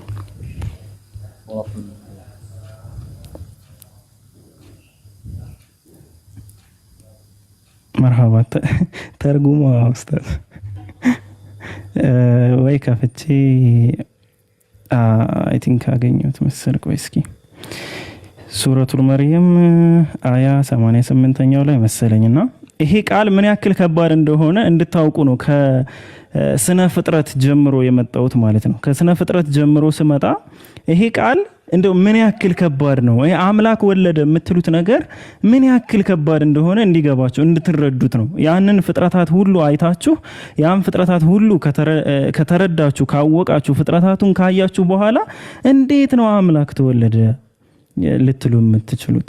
እንዴት ነው አምላክ ተወለደ የምትሉ እኛ ጋር መጣችሁና ሱረቱል መርየም ምዕራፍ 19 ቁጥር 88 ላይ ወቃሉ ተኸዘ الرحمن ወለደ ይላል። አርራህማንም ልጅ ያዘ ወለደ አሉ ይላል። እነማን? ክርስቲያኖችና አምላክ ልጅ አለው ብለው የሚያምኑ ሌሎች አካላቶች ማለት ነው። ለቀድ ጂኢቱም ሸይአን ኢዳ ይላል። ከባድ መጥፎን ነገር በእርግጥ አመጣችሁ። ተካዱ ሰማዋቱ የተፈጠርነ ሚንሁ ወተንሸቁል አርዱ ወተኺሩ الجبال ሐዳ። ከእርሱ ከንግግራቸው የተነሳ ይሄ ልጅ ያዘ ወለደ ከሚለው ንግግራቸው የተነሳ እንግዲህ ፍጥረታት ስሜት ቢኖራቸው ግዑዛን አካላት ባይሆኑ ከንግግራቸው የተነሳ ሰማያት ሊቀደዱ ምድርም ልትሰነጠቅ ጋራዎችም ተንደው ሊወድቁ ይቃረባሉ። ምን ስላሉ ነው? አንዳው ሊርራህማኒ ወለዳ ለአርራህማን ልጅ አለው ስላሉ። ይሄ አምላክ ሱብሃንአላህ ይሄ ፍጥረታቱን እንደዚህ በአእምሯችን እንኳን ልንስለው የማንችለውን ፍጥረታት የሰጠ ያሉት አምላክ እነዛን ፍጥረታት የፈጠረ አምላክ እስኪ የፍጥረታቶችን ፍጥነት እስኪ ነው አላህ Subhanahu Wa Ta'ala። ሌላው በጣም ተአምራዊ ነገር ልንገራችሁ። ነብያችን ሰለላሁ ዐለይሂ ወሰለም ምን አሉ? መላእክቶች የተፈጠሩት ከኑር ነው ከብርሃን ነው አሉ። ዓለም ላይ ያለው ትልቁ ፍጥነት የብርሃን ፍጥነት ነው። ከብርሃን በላይ የሆነ ፍጥነት እዚህ ዩኒቨርስ ላይ አይታወቅም፣ ኤግዚስት አያደርግም፣ የለም። ከብርሃን በላይ የሆነ ፍጥነት ማለት ነው። በሳይንሱም የብርሃን ፍጥነት እነዚህ አካላቶችን የፈጠርኳቸው ከምንድን ነው አለ? ከብርሃን ፈጠርኳቸው አለ። ከብርሃን የፈጠራቸው። እስኪ መለከል መውትን አስባችሁ ታውቃላችሁ? የሞት መልአክን በቀን 152400 ምናምን ሰዎች በቀን ይሞታሉ። መለከል መውት ማለት ያ በእናንተ ላይ የተወከለባችሁ መልአክ ነው ብሎ ነው ያስቀመጠው። እስኪ በየትኛው ፍጥነት ነው የዛን ሁሉ ነፍሶች የሚያወጣ? በሱ ስር መላእክቶች አሉ ነፍሶችን የሚያወጡ። ግን ምን አይነት ፍጥነት ቢኖራቸው ነው ነቢያችን ሰለላሁ ዐለይሂ ወሰለም የሆነን ጥያቄ ሲጠየቁ በዛው ቅጽበት ራእይ ወደ ነቢያችን ሰለላሁ ዐለይሂ ወሰለም የሚወርደው? ጅብሪል ምን ያክል ፈጣን ቢሆን ነው? እስኪ የፈጣሪን ፍጥረታት እዩ። መላእክቶችን አይታችሁ እኮ በቃ ሁሉን ነገር እንትን ማለት ትችላላችሁ፣ መረዳት ትችላላችሁ። መላእክቶችን አይታችሁ ስለ ፈጣሪያችሁ እኮ ማወቅ ትችላላችሁ። ፈጣሪያችሁን ማወቅ ስላችሁ ጠቅልሎ ማወቅ እንደዚህ ይላል አይደለና፣ እንደዛ ሳይሆን ስለ ፈጣሪያችሁ ግን ምን አይነት አምላክ የምታመልኩትን አምላክ ገምታችሁ አይታችሁ ምን ያክል እንደተሳሳታችሁ መረዳት ትችላላችሁ። እስኪ ማንን ነው የምታመልኩት? ይሄኔ እኮ ታላቅ ወንድማችሁ ይሆናል የምታመልኩት። ይሄኔ እኮ መላእክትን የማይበልጥ የሆነ ኃይል ያለው አካል ይሆናል የምታመልኩት። አስቡት እስኪ ባህር ለሁለት ተከፈለ ተብሎ ሰው ሲደነቅ፣ እቺ ሚጢጥያ ዓለም ውስጥ ያለች አንዲት ወንዝ ማለት ነው፣ አንዲት ቀይ ባህር የሚባል እሱ ለሁለት ተከፈለ ብሎ ሰው በዚህ ደረጃ ይገረማል። እና እንደዚህ አይነት ተመሳሳይ ተአምር የሰራ የሆነ አካል ከተገኘ ምን ይባላል? አምላክ ነው ይባላል። ሱብሃንአላህ። አሁን ይሄ የምር አእምሯችሁ የሚቀበለው ነው? አው ለኛ አላህ ሱብሓነሁ ወተዓላ መኖሩን በነቢያቶች በኩል እኛም በሚገባን ተአምራቶችን ያሳያል። እነዛን ተአምራት ይሰሩት እነዛ ጥጥዬ የሆነች ተአምር የሰሩ አካላቶችን ከማብራት የፈለጋችሁትን በሉ። እንዴት ነው እናንተ ዓለማትን፣ ፍጥረታትን፣ ፕላኔቶችን፣ እነዚህን ከዋክብት፣ ዩኒቨርሶችን፣ ጋላክሲዎችን፣ ሰባቱ ሰማያትን፣ ኩርሲን፣ አርሽ ተሰካሚ መላእክቶችን የፈጠረው አምላክ ይሄ ነው ልትሉት የምትችሉበት ምክንያት? የምር አእምሯችሁ ግን የምር ማለት እኔ እንጃ ወላሂ። ይሄ እኮ በቃ ከምንም ነገር ውጭ ነው። እንዲህ እኮ ዝም ብሎ የፈጣሪን ፍጥረታት አይታችሁ እኮ ይሄ አምላኬ አይደለም ማለት እኮ ቀላል ነው። ይሄ አምላኬ አይደለም። ግን አላህ Subhanahu Wa Ta'ala ያለ ምክንያት ነው ወይ የፈጠረን ነው? አሁን ወደ ፈጣሪያችን እንሂድ። ካራክተሩን አይተናል። ሱረቱል ኢኽላስ ላይ ከ1 እስከ 4 ያለውን አንቀጽ ምዕራፍ 112 ላይ ያለውን አይተናል። ስለዚህ አላህ Subhanahu Wa Ta'ala ለምንድን ነው የፈጠረን? ለቀልድና ለጨዋታ ነው ወይ የፈጠረን? ምንድነው ይሄ የፈጠረበት ዓላማ ምንድነው? እሱ ስለፈጠረን ነው ወይ እኛ የምንገዛው ወይ ስለሚገባው ነው? እስኪ አስቡት። ይህንን ሁሉ ፍጥረታት የፈጠረ አምላክ በቀን 5 አይደለም 55 ጊዜስ ብትሰግዱለት፣ ለዚህ ኃይል 1000 ጊዜስ ብትሰግዱ፣ ለዚህ ኃይል እናንተ ለትዕዛዙ ሂጃብ መልበስ እንዴት እንደሚከብዳችሁ እስኪ አስቡት።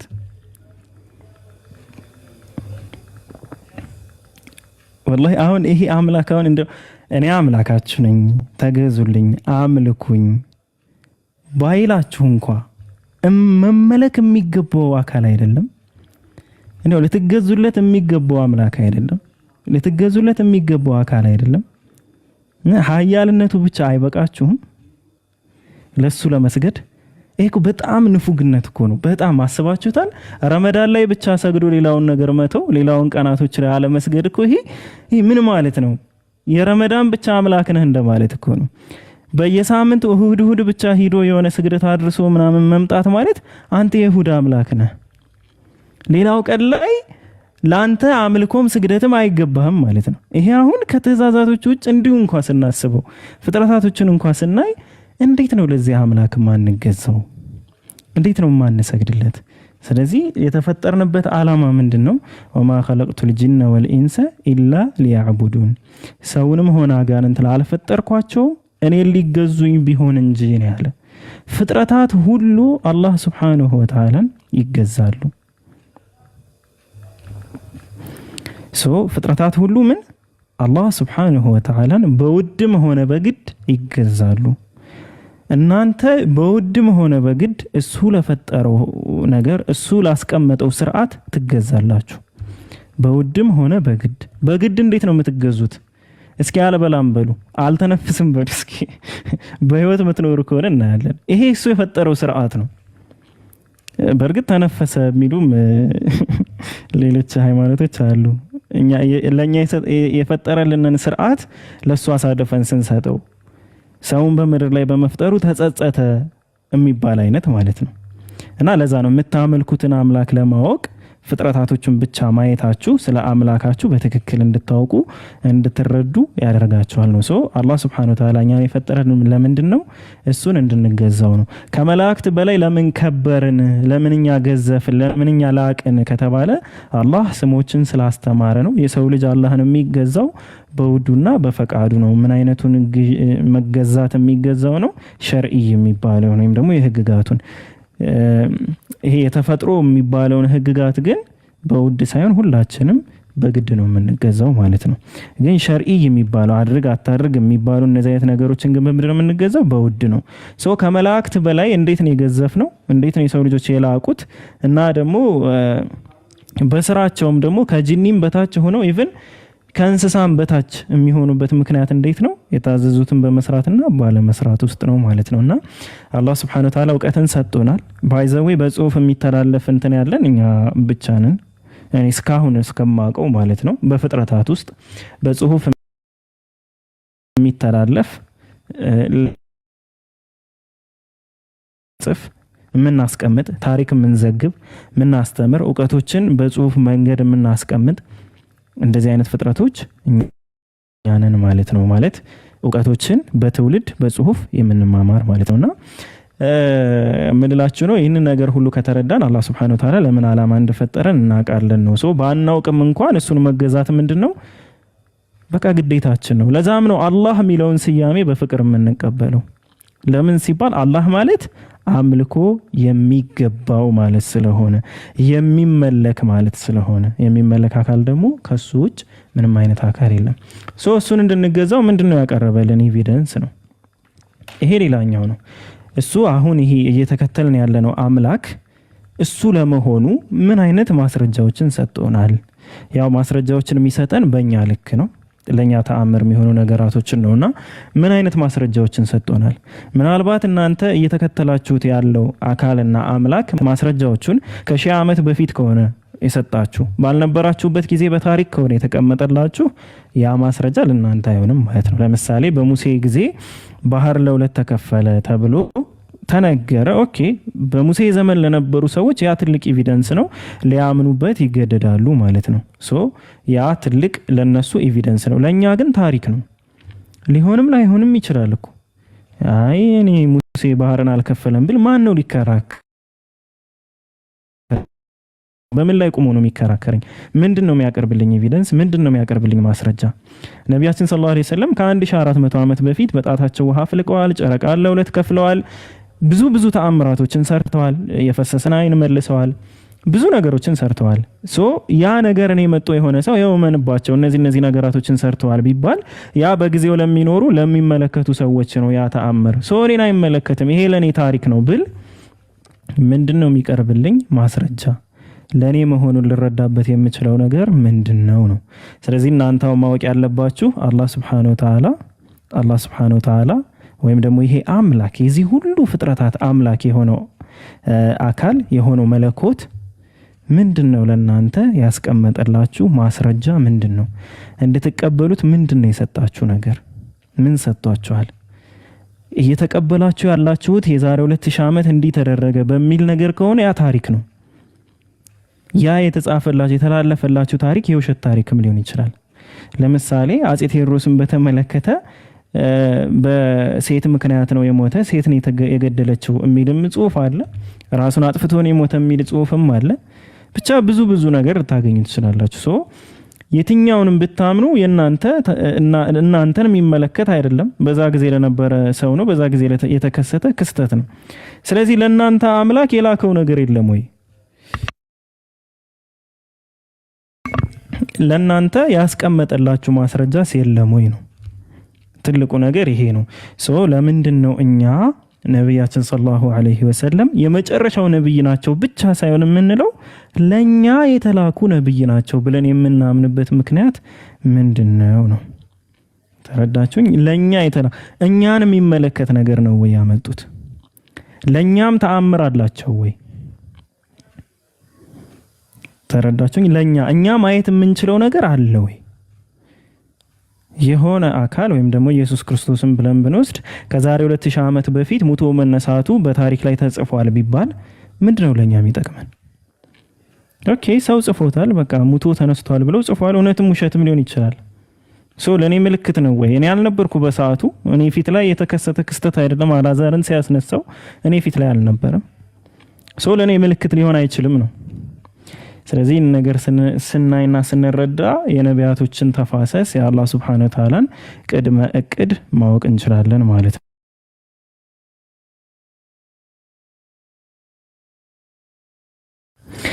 መርሃባ ይሄን ነገር ካየን መጀመሪያ ተፋሰሱን እንየውና በያስባለው እንደኔ ተፋሰሱን ካየን በኋላ ሂደቱን ካየን በኋላ እስኪ የመጨረሻው ነብይ ያመጣልን ማስረጃዎች ምንድናቸው የሚለው ነገር በደንብ እንረዳለን። መጀመሪያ ግን ከታሪክ ከምናምን ሂደቶችን እንይ የአላህ Subhanahu Wa Ta'ala ምን እንድንመለከትና እንድናይበት ማለት ነው።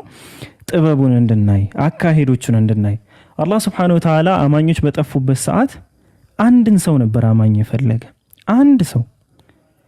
ያ አማኝ አእምሮን የተጠቀመው ፍጥረታትን ነው ያሰበው። ስለዚህ አባቱ በእጁ ጠፍጥፎ የሚሰራውን ጣዖት እኔ የሰራሁትን ነገርማ አላመልክ አልችልም አለ። እንዴ እኔ በእጄ የሰራሁትን ነገር እንዴት ነው መልሼ ማመልከው አለ። ስለዚህ ከሱ ግዙፍ ነው ብሎ የሚያስበውን ነገር ፈለገ። ጨረቃን ፀሐይን በአእምሮ ማሰብ ጀመረ። ጨረቃስ ቢሆን አምላኬ እንደዚህ ብሎ ማሰብ ጀመረ። ጨረቃ በፀሐይ የለች በቀን የለችም። ስለዚህ የሚጠፋ ነገርማ የኔ አምላክ ሊሆን አይችልም አለ። ፀሐይስ ቢሆን አምላኬ ብሎ አሰበ። ፀሐይን በማታ አላገኛትም። ስለዚህ የሚጠፋ ነገርማ የኔ አምላክ ሊሆን አይችልም አለ። እያመለከ ሳይሆን በጭንቅላቱ ነው አመላልሶ እነዚህን ነገራቶች ያሰባቸው ማለት ነውና አላህ Subhanahu Wa Ta'ala ምንድነው አማኝ በጠፋበት ጊዜ አንድ ሰው እሱን የሚፈልግ ሰው አለ ማለት ነው። ያ እሱን የሚፈልገውን ሰው አላህ Subhanahu Wa Ta'ala አገኘው። ያ ሰው ማን ነው? ኢብራሂም ወይም ደግሞ አብርሃም አለይሂ ሰላም ይባላል። ስለዚህ አብርሃም የመጀመሪያው ሲንግል የሆነ ሰው ነው። በሱ ጊዜ አማኝ ህዝብ አልነበረውም። ብቻውን ግን ህዝብ ተብሎ የተጠራ ነው። አብርሃም ምን ተብሎ ተጠርቷል? ህዝብ ተብሎ ብቻውን ተጠርቷል። ማንም አማኝ በሌለ ሰዓት የሚደንቅ አማኝ ሆኖ የተገኘ ነው። ስለ አብርሃም ለማወቅ በጣም ብዙ ነገሮች አሉ። ግን ትንሽዬ ብቻ 1 2 3 ምሳሌዎችን ማየት ነው። እሱም ምንድነው በብልሃት ሊያስረዳቸው ፈለገና ጣዖትም ያመልኩት አባቱን የመከረው ምክር ሁሉ በጣም የሚገርም ነው። ኢቭን በጣም ፖላይትሊ ሆኖ ነው የሚመክር፣ ጨዋ ሆኖ አባቴ ሆይ ላ ተዕቡድ الشيطان ሰይጣንን አታመልክ እያለ ከዛ ሰላም ብሎ ምናምን በሰላም ነው ሁሉ የሚለያየው። ሱረቱል መርየም ላይ ታገኙታላችሁ። እና ይህ አካል ይህ አብርሃም የተባለው ግለሰብ አለይሂ ሰላም ጣዖታቶችን በሙሉ በመጥረቢያ ከሰባበረ በኋላ አንዱ ጣዖት ተከሻ ላይ መጥረቢያውን አስቀምጦ ሄደ። ከዛ ሰዎቹ ሲመለሱ ጣዖቶቻቸው ተሰብረው አዩና ከዛ አንዱ ጣዖት ላይ ተከሻው ላይ መጥረቢያው ተቀምጧል። እሱ በብልሃት ላይ ያስተምራቸው ነው። እነዚህን ጣዖቶች ማን ይሰባበረ ምናምን ብለው ሲነጋገሩ አንድ ወጣት ልጅ እኮ አለ እንደዚህ በጣዖቶቹ ላይ ይዝታል፣ ስለዚህ እሱ ነው የሚሆነው ብለው አስጠሩት አብርሃም በተጠራ ሰዓት አንተ ነህ ወይ ይህን ነገር ያደረክ ሲሉት አረ እኔ አይደለሁም አለ። እና ማን ነው ሲሉት ይሄው ትልቁ ጣዖት ትንሹን ጣዖቶችን ይሰባበረ። በቃ ትልቁ ጣዖት ብቻውን መመለክ ስለፈለገ ትንንሽ ጣዖታቶችን ሰባበረ። ልክ አንዳንድ ሃይማኖቶች ላይ አምላክ ከፈጠረው ከተራው ከትንሽ ፍጡሩ ከሰይጣን ጋር እንደሚፎካከረው ማለት ነው። እንግዲህ ይሄ በአእምሮ የተሳለ የመለኮት ባህሪ እንደሆነ የምትረዱበት ነው። ሰይጣን ማለት በጣም ውዳቂ እዚህ ምድር ላይ ያለ ከምድር እንኳን ከፍ ማለት የማይችል ፍጥረት ነው። ያን ትንሽ ፍጥረት ጋር ይፎካከራል በሆነ ነገር ላይ ማለት ነው። በሆነ ጉዳይ ላይ ይፎካከራል። እንዲህ አድርግ እንዲህ ካደረክ እንደዚህ ምናምን እንደ ፉክክር አይነት ነገር ይጀምራል። ይሄ ማለት በሰው አእምሮ ተባብራል አሉ። ጠይቁት አላቸው። እንዴት ነው እሱን የምንጠይቀው? ታዲያ የማይናገር የማያወራ የማይሰማ መሰባበር የመቻል እንኳን አቅም የሌለውን አካል በእጃችሁ ጠፍጥፋችሁ የሰራችሁትን አካል እንዴት ታመልኩታላችሁ አላችሁ? እንዴት ታመልኩታላችሁ? ይሄ እኮ በጣም የሚገርም ሎጂክ ነው። ምንም ብለው ግን ሊመልሱለት አልቻሉም። ስለዚህ ውሳኔን የወሰኑበት በእሳት ላይ እንዲወራወር። እዚህ ከወሰኑበት ውሳኔ ላይ ግን ለዝንተ ዓለም የሚሆን ትልቅን ትምህርት ያስተምራል። ኢቭን አሁን ላይ ያሉ ሰዎች እንኳን የማይገባቸውን ትምህርት፣ ብዙዎቹ የሳቱትን ትምህርት በወንጭፍ አድርገው ለስንት ጊዜ ካፋፋሙት እሳት ላይ ያው ዝም ብዬ ቀንጨብ እያርኩ የምነግራቸው እሺ እንዳላስረዝም ብዬ ነው። ካፋፋሙት እሳት ላይ ወረወሩት። ማንን? ኢብራሂም አለይሂ ሰላም። በሚወረውሩበት ጊዜ አላህ Subhanahu Wa Ta'ala ጊዜን አቆሙ። ሰው መላእክታው መጣ ወደሱ መጣና ምን አለው?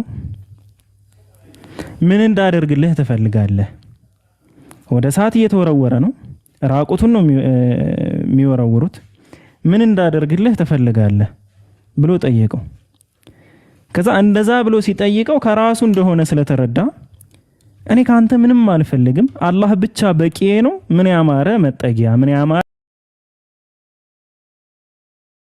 መመኪያ አለ። ማን በቂዬ ነው አለ? አላህ ብቻ በቂዬ ነው አለ።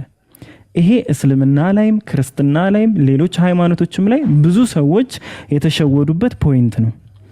አንደኛውና ትልቁ የተሸወዱበት ፖይንት ምንድነው? ለኛ ክብር መላእክቶች ለኛ ምንነት ለሆነው ለአደም አለይሂ ሰላም ክብር ሰግደዋል። በእኛ ጊዜ ግን ካልሰገድንላችሁ ይባላሉ። ያለ ቦታቸው ማለት ነው። እኛ እንስገድላችሁ ይባላሉ። ይሄ የመጀመሪያው ሚስቴክ ነው። ሁለተኛው ሚስቴክ ደግሞ ምንድነው? ጅብሪል እንኳን መልአኩ እንኳን ሊረዳው እንደማይችል አውቆ አላህ ብቻ በቂ ነው ያለው ኢብራሂም የሱን ትምህርት እንኳን ሳንማር የሞቱ ሰዎችን ልመና ላይ ገብተናል። መልአኮቹን ይቀርና ማለት ነው። የሞቱ ሰዎችን ልመና ላይ በህይወት እንኳን አይደሉ ነብያችንን መለመን፣ ማርያምን መለመን፣ ኢሳ አለይሂ ሰላምን መለመን፣ የሞቱ የሰፈር ትልልቅ አድባር የሚባሉት ወይ ሸህ የሚባሉት ወይ ትላልቅ ቀሳውስት እነሱን መለመን። እሱኮ ወደዛ እንኳን እየተወረወረ ሰው አይደለም ላድነ ያለው መልአክ መጥቶ ምን ላድርግልህ ብሎ ሲጠይቀው አላህ ብቻ በቂ ነው ያለ ነው። ግን እንደ አብርሃም የተፈተነ ሰው ሳለ ወይ ነው? እንደ አብርሃም የተፈተነ ሰው የለም። አስባችሁታል? ይሄን የመሰለ አማኝ ብቻውን ህዝብ ተብሎ የተጠራ ብቻውን አማኝ ሆኖ የተጠራ አማኝ እስከ እርጅናው ጊዜ ድረስ አላህ Subhanahu Wa Ta'ala ግን ልጅን አልሰጠውም ነበር። እና አላህ ምንድነው አመንን ስላላችሁ ብቻ የማትሞክሩ የማትፈተኑ ይመስላችኋልን ይላል። በእርግጥ ምን ሞክራችኋልን ነው የሚለው። እናንተ በዚህ ደረጃ እንኳን አማኝ የለም በዚህ ጊዜ። ይህ አማኝ ግን እስከ እርጅና ጊዜው እየለመነ ልጅ ግን ዘግይቶበታል።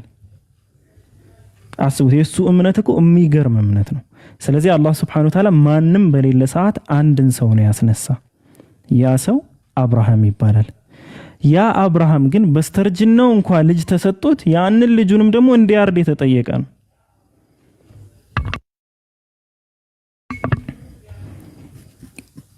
ስንቶቻችሁ ናችሁ በስተርጅና በልመና ያገኛችሁትን አምላክ ልጅ ያብራካችሁን ክፋይ እንደገና እረዱት? ደግሞ አላህ Subhanahu Wa Ta'ala ሲፈትነው እኮ ይሄ በመላእክታ ምናምን እኮ አይደለም ያዘዘው፣ በህልም እኮ ነው።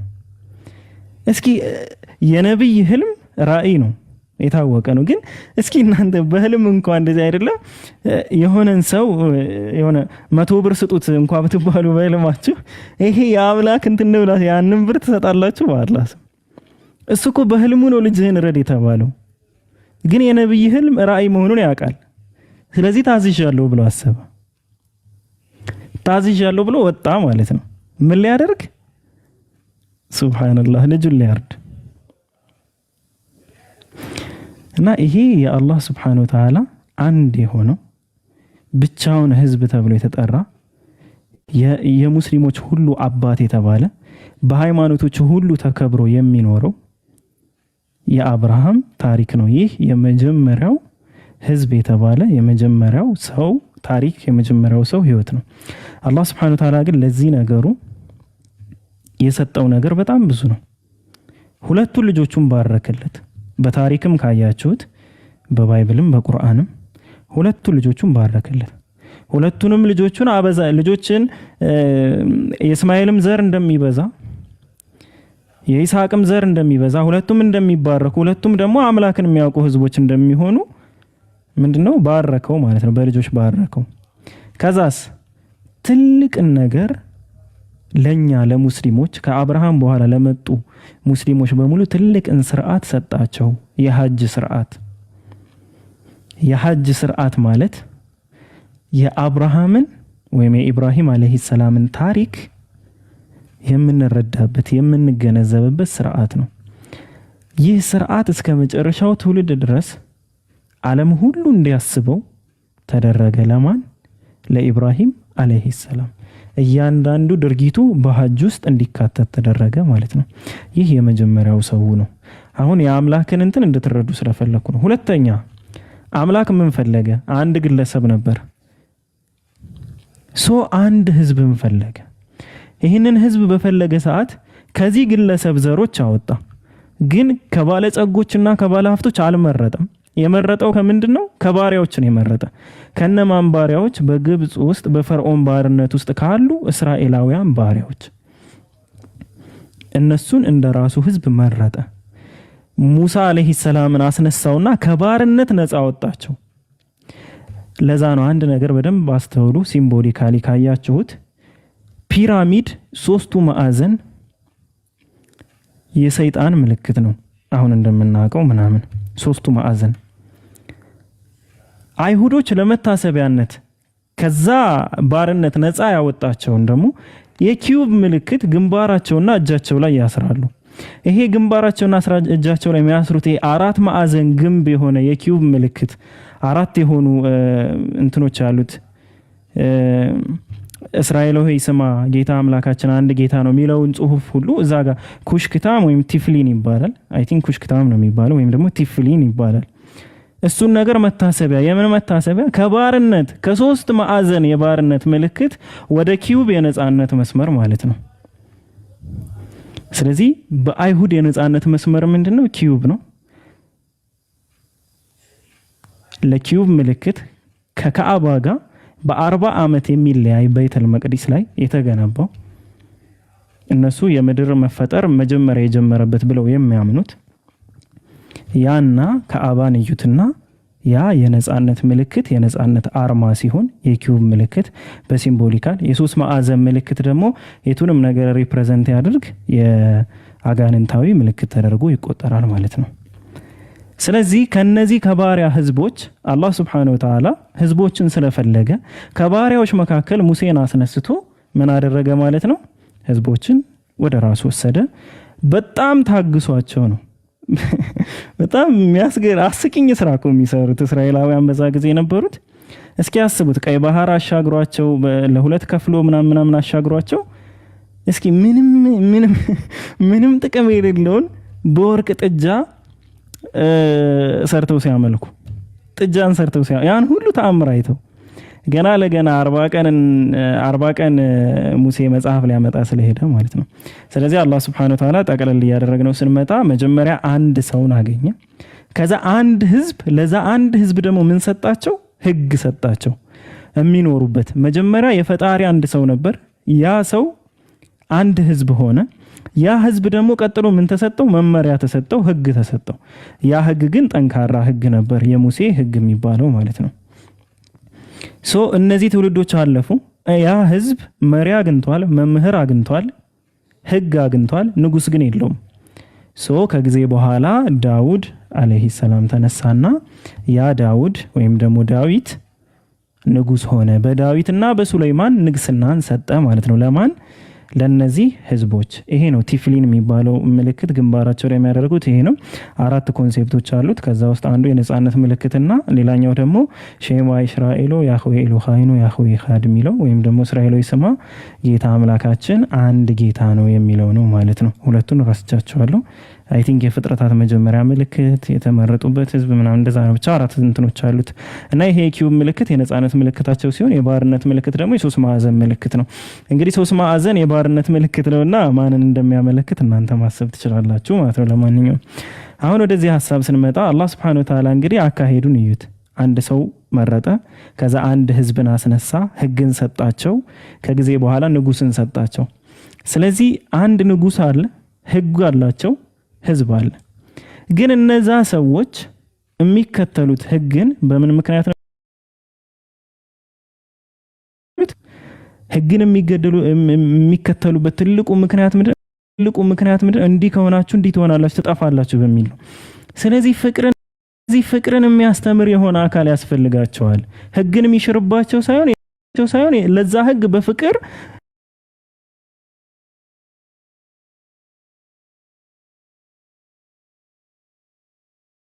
ነቢያቶች በመሃል ከተነሱ በኋላ ማንን አስነሳ? ኢሳ አለይሂ ሰላምን አስነሳ። ወይም ኢየሱስ ክርስቶስ ሲነሳ በባህላችን በምናውቀው መንገድ ብዙ ነገሮች ስትረዱ ምንድነው ዘረገፈን ምናምን የሚሉ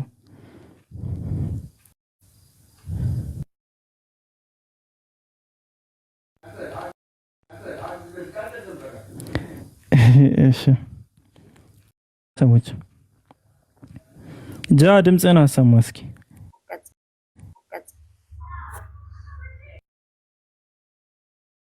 ያ ጀማ ሰላም አለይኩም። ኮፒ ሊንክ አድርጉ።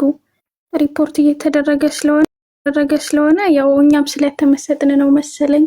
ታቡብ ንቅንቃላለም 5000 አልሞላም ኮፒ ሊንኩ ራሱ እና ሰጡን። ኮፒ ሊንክ አድርጉ እንዳይዘጋሽ። ሰሞኑን ደግሞ በቃ የሁሉም ነው ማለት የሁሱም የኢብሮም ምናምን አይደለምና ያው ኮፒ ሊንክ እያደረግን እንማር። ቀጥል። መርሐባ አድርጉ፣ ታብ አድርጉ ማለት ነውና እና እንግዲህ የአላህ Subhanahu Wa Ta'ala አካሄድ በደንብ እንድትረዱት ስለፈለኩ ነውና ምንድነው መጀመሪያ አንድ ህዝብ አመጣ። ከዛ ህዝብ ደግሞ ህግን ሰጣቸው። ከጊዜ በኋላ ንጉስን ሰጣቸው። ስለዚህ ንጉስ አለ፣ ህግ አለ፣ ህዝብ አለ። ያ ህዝብ የሚገዛው በግድ ነው እንጂ በፍቅር አልነበረም ማለት ነው። ስለዚህ ለዛ ህግ ለተቀመጠላቸው ህግና ድንጋጌ ይሄ እንደዚህ በፍርሃት መገዛት አለባቸው። እናት በባህሪዋ ፍቅር ብቻ ናት ተብሎ የሚገለጽ ነው የዛትና አላህ Subhanahu Wa Ta'ala ከእናት ብቻ የሆነ ያለ አባት አንድ ልጅ አመጣ። ውልደቱ ራሱ የፍቅር ተምሳሌት መሆኑን በግልጽ የሚያሳይ ማለት ነው። ያ ልጅ ማን ይባላል? ኢየሱስ ክርስቶስ ይባላል ማለት ነው። ኢየሱስ ክርስቶስ ሲመጣ ያስተማራቸው ነገር ምንድነው? ጠበቅ ያለባቸውን ህጎች፣ ለነዛ ህጎች እንዲህ በፍቅር መገዛት ያለባቸው። በቃ ለህጉ በፍቅር እንዴት ነው መገዛት ያለባቸው እነዚህ ሰዎች። ያንን ነገር ነው ያስተማራቸው። ኢሳ አለይሂ ሰላም በፍቅር ለህግ እንዴት መገዛት እንዳለባቸው አስተምሯል። የነቢያቶች በሙሉ ተልእኮ የተለያዩ የሆኑ ናቸው። ዳዊትን ንግስናን፣ ሱለይማንን ታላቅን የሆነ ዙፋንን ልታዩ ትችላላችሁ። ሙሴ ህዝብን መምራት ህግን ማውረድን ነው። አብርሃም አለይሂ ሰላም ደግሞ መፍጠር ነው። ስለዚህ ኢሳ አለይሂ ሰላም በፍቅር ለዛ ህግ እንዴት መገዛት እንዳለባቸው አስተማራቸው ማለት ነው። ህዝብ አለ፣ ንጉስ አለ፣ ህግ አለ። ለዛ ህግ ደግሞ በፍቅር ይገዛሉ። እነዚህን ካያችሁ በአንድ ጊዜ የተከሰቱ ሳይሆን በተለያዩ ትውልዶች ነው። ለምሳሌ በእስራኤላውያን ሰዓት ፍቅርም ንጉስም አልነበረም። በዳዊት ሰዓት ፍቅር አልነበረም። በኢየሱስ ሰዓት ደግሞ ንጉስም አልነበረም። በሌላ ስር ሁሉ ነው የነበሩት ማለት ነው። ስለዚህ የመጨረሻና መደምደሚያ ነብይ መሆኑን አንድ የምታውቁበት ምልክት ምንድነው? እነዚህን ያያችኋቸው ሂደቶችን በሙሉ ጠቅለል አድርጎ በ23 ዓመታት ውስጥ ብቻ በአንድ ህዝብ በአንድ ግለሰብ በፍቅር መገዛትና ለዛ ህግ በፍቅር ማደር የሚባለው ነገር በአንድ ሰው አመጣ ማለት ነው። በይስሐቅ በኩል እንዳለ ዝርዝሮቹን ስታዩ እነዚህ ሁሉ መሰረቶች ሄዱና በእስማኤል በኩል ባለው ትውልድ ተደመደመ ወይም ደግሞ አለቀ ማለት ነው። ሙስሊሞች በቀን 5 የሚሰግዱት የሆነ ነገር ፈርተው አሁን የሆነ መንግስት መጥቶ እንዲቀዝፋቸው ነው እንደዛ አይነት ሳይሆን በፍቅር ለአላህ Subhanahu Wa Ta'ala በፍቅር መገዛት ስላለባቸው የሚገዙት ሂደት ነው። ስለዚህ ለህግ በፍቅር መታዘዝ ነው። ከኢአማንያን ጋር የነበረው ነገር ህዝብን ለማቋቋም በሚል አሁን በእስራኤላውያን ዘመን ካያችሁ ከሁሉም በላይ እንዲሆኑ ብዙ ነገራቶችን ብዙ ህዝቦችን እንዳጠፉት ሁሉ ወደ ኢስላም ስትመጡ ግን እንደዛ አይደለም። እንደዛ አይነት ሂደቶች የሉም ማለት። ስለዚህ ምንድነው ነቢያችን ሰለላሁ ዐለይሂ ወሰለም ላይ ስትመጡ ሁሉንም ማስተምህሮ እስከ ጥግ ድረስ ነው የምታገኙት። ፍቅር የሚባለው ኮንሴፕት ላይ ስትመጡ 40 ቤቶቻቸው ኢቭን የጎረቤት ሀቅ የሚባለውን ኮንሴፕት ብቻውን ካያችሁ እንደሆነ ትረዳላችሁ። በዙሪያችሁ ያሉ 40 ቤቶች በሙሉ ጎረቤቶቻችሁ ናቸው። እናንተ ጠግባችሁ ከዛ ውስጥ አንድ ሰው ሳይበላ ካደረ አማኝ አይደላችሁም። እነዛ ሰዎች ክርስቲያን ይሁኑ አይሁድ ይሁኑ ጣዖት አምላኪ ይሁኑ ሙስሊም ይሁኑ የጎረቤት ሀቅ የሚባለው ጎረቤት ላይ ብቻ ያለና የሚከናወን ነገር ነው።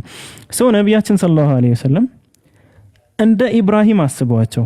እንግዲህ ከመጀመሪያው ጀምሬ ለምጣላችሁ እንደ ኢብራሂም ስታስቧቸው ኢብራሂም በማስተንተን ነው ወደ አምላኩ መንገድ ሄደ። ነቢያችን ሰለላሁ ዐለይሂ ወሰለም በሂራ ዋሻ ውስጥ ሆነው ያስተነትኑ ነበር። ሂደታቸውን በደንብ ነው የምታያቸው ማለት ነው። ያስተነትኑ ነበር ለአላህ Subhanahu Wa Ta'ala አስተንትነው ሐኒፍ በሆነው መንገድ መሰረት ለአላህ ይገዙ ነበር በገባቸው ልክ። ከዛስ ነብዩላህ ኢብራሂምን አላህ Subhanahu Wa Ta'ala እንዳገኘው ሁሉ ነቢያችንን ሰለላሁ ዐለይሂ ወሰለም አላህ Subhanahu Wa Ta'ala አገኛቸው በጅብሪል በኩል መልእክትን አስተላለፈ ማለት ነው። ስለዚህ የኢብራሂምን ሂደት ታዩበታላችሁ በነቢያችን ሰለላሁ ዐለይሂ ወሰለም ታያላችሁ። ነቢያችን ሰለላሁ ዐለይሂ ወሰለም ለእርድ የቀረበ ሰው ልጅ ናቸው። ማን ነው? አብዱላህ ለእርድ ለጣዖት እርድ ቀርቦ ነበር። ነቢያችን ሰለላሁ ዐለይሂ ወሰለም ፈተናን ከሳቸው በላይ ያየ የለም። በህይወት ዘመናቸው ባሉበት ጊዜ ነው 6ቱም ልጆቻቸው የሞቱ። በህይወት እያሉ 6ቱም ልጆቻቸው የሞቱ በድንጋይ የተወገሩ ፈርስ የግመል የሆድቃ በሙሉ ከሚሰግዱበት ላይ ተደፋባቸው በሚሄዱበት መንገድ ሾህ ሲበተንላቸው የነበሩት ጥርሳቸውን ያወለቁባቸው በድንጋይ ፈነከቷቸው በጦርነት ሰዓት እንኳን ሳይቀር በዛ ሁሉ ሂደት ላይ ሆነው ግን አላህን የማመጽ አይደለም የመጠራጠር እንኳን አካሄድ አልነበራቸውም። ስለዚህ በነቢያችን ሰለላሁ ዐለይሂ ወሰለም ውስጥ ኢብራሂም አለይሂ ሰላምን እናያቸዋለን ማለት ነው። እስራኤላውያን አሁን ሁሉንም ነገር ስታዩ እጥፍ ነው የምታገኙት። በነገራችን ላይ በነቢያችን ሰለላሁ ዐለይሂ ወሰለም ምንድነው የምታገኙት? እጥፍ ነው። ህዝቦችን አወዳድሮ አላህ Subhanahu Wa Ta'ala ህዝቦችን ፈልጎ ከእስራኤላውያን ያስነሳ። እነዛ እስራኤላውያን ተአምራቶችን እያዩ እንኳን አይገዙም። ጥጃ ወደ ማምለክ ሁሉ ይዞሩ ነበር። አንተ አምላክህን ካላሳየህን በቀር እኛ አንከተልህም ይሉ ነበር። ተአምራቶችን አይተው ማለት ነው። ጦርነት እንሂድ እንዋጋ ምናምን ሲላቸው ሙሳ አለይሂ ሰላም አንተና አላህ ሄዳችሁ ተዋጉ እኛ ምርኮ ሲመጣ እንበላለን የሚሉ ነበሩ። ነገር ግን እንደ ኡማ ስታስቡ እንደ ህዝብ ስታስቡ እንደ ሙስሊሙ ህዝብና እንደ ሱሐባ አይነት ህዝብ ልታገኙ አትችሉም። የኢሳ አለይሂ ሰላም ሐዋሪያ ውስጥ አንዱ ሊሸጠው የሞከረ በችግሩ ሰዓት ሊሸጥ የሞከረ ሐዋሪያ ሲሆን የነቢያችን ሰለላሁ ዐለይሂ ወሰለም የመጀመሪያ ሐዋሪያቶች ውስጥ አንዱ ግን በሳቸው ቦታ ሊሞት የቀረበና ራሱን መስዋዕት አድርጎ ምኝታ ላይ የተኛ ሰው ነው። በቃ እንዳለ ላይፋቸውን ስታዩ ከጓደኛም የነቢያችን ሰለላሁ ዐለይሂ ወሰለምን ባልደረቦች የሚያክል የለም። ከህዝብም የነቢያችንን ሰለላሁ ዐለይሂ ወሰለም ኡማ የሚያክል ህዝብ የለም። ምንድነው ያሉ ነቢያችን ሰለላሁ ዐለይሂ ወሰለም ለመጀመሪያ ጊዜ የጦርነት መልእክት ሲመጣላቸው ፈሩ። ህዝቦች እምቢ ይሉኛል ብለው ሱሐባዎችን ግን ምንድነው ያሉ እኛ እንደ ሙሳ ህዝቦች እኮ አንተና አላህ ሄዳችሁ ተዋጉ አንልም። እርሶ ይሄዱ እኛ ከፊቱ ነን እንከተላለን። እንደዛ ነው የምንልነው። 300 ነበሩ በዛ ሰዓት ትንሽ ነበሩ በጣም። ቁረይሾች ደግሞ 2000 በላይ ነበሩ። እና ከህዝብ ከኡማ የነቢያችንን ኡማ የሚያክል የለም። ከአስተምህሮት ብታዩ 23 ዓመታትን ብቻ ነው ያስተማሩት። ከ2000 ዓመታት በላይ ከተማረው ትምህርት በላይ ፍሬ አፍርተዋል። ሊሞቱ ሐጀተል ወዳአ የሚባለው እንኳን ጊዜ ላይ 144000 ወይም ደግሞ 125000 ሰዎችን የታደሙ በዛ ኹጥባ ላይ በጣም ብዙ ህዝብ ማለት ነው። እና በየትኛውም መንገድ እዩ በትዕግስት የነቢያቶችን ፋና ሁሉ የተከተሉ ነበሩ። በጣም ታጋሽ ነበሩ። ተሳደዋል። በረሃብ በተቀጡበት ጊዜ አጎታቸውንም ሚስታቸውንም አጥተዋል። በ3 አመት ውስጥ የረሃብ አድማ በተከፈተባቸው ሰዓት ማለት ነውና ይሄ ምን እንረዳለን? ሁሉም ነገር ሄዶ የአላህን እቅዶች እንዳየናቸው ከሆነ አንድ ሰው ተነሳ፣ ከዛ አንድን ህዝብ ፈለገ፣ ህዝብን አስነሳ፣ ለዛ ህዝብ ህግ ፈለገ፣ ህግን ተሰጣቸው፣ ንጉስ ተፈለገ፣ ንጉስ ተሰጣቸው፣ በፍቅር ለህግ እንዲገዙ ተፈለገ፣ በፍቅር ለህግ እንዲገዙ ነብይን ተሰጣቸው። ይሄ ሁሉ ግን በተለያየ ጊዜ ስለነበረ በአንድ ጊዜ ይሄንን ሁሉ ጠቅልሎ ነብያችን ሰለላሁ ዐለይሂ ወሰለም ያዙት ወይም ደግሞ አመጡት ማለት ነው። ለዛም ነው እኛ የመጨረሻ ነብይ ናቸው ስንል አላህ Subhanahu Wa Ta'ala ምኮ ቁርአን ላይ መጨረሻ ላይ ምንድነው ያለው? ሱረቱል ማኢዳ አይ ቲንክ ቁጥር 3 ላይ መሰለኝ አልየውመ አክመልቱ ለኩም ዲናኩም ነው ያለውና ዛሬ ለእናንተ ሃይማኖታችሁን ሞላውላችሁ ነው ያለው።